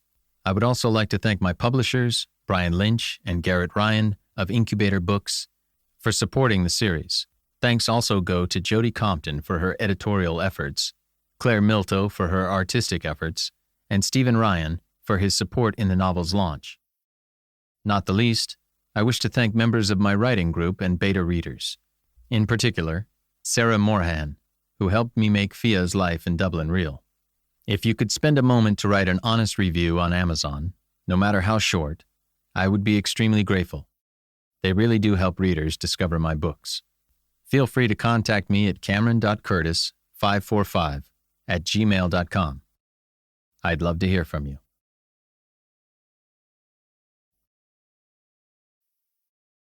Also by Cameron Curtis. Danger Close, Breed Book 1. Open Season, Breed Book 2. Target Deck, Breed Book 3. Close Quarters, Breed Book 4.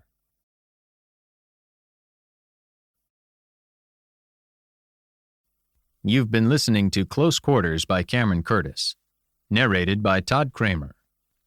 Published by Quest, this work is copyrighted 2022 Cameron Curtis. This recording is copyrighted 2023 W.F. Howes Limited. Audible hopes you have enjoyed this program.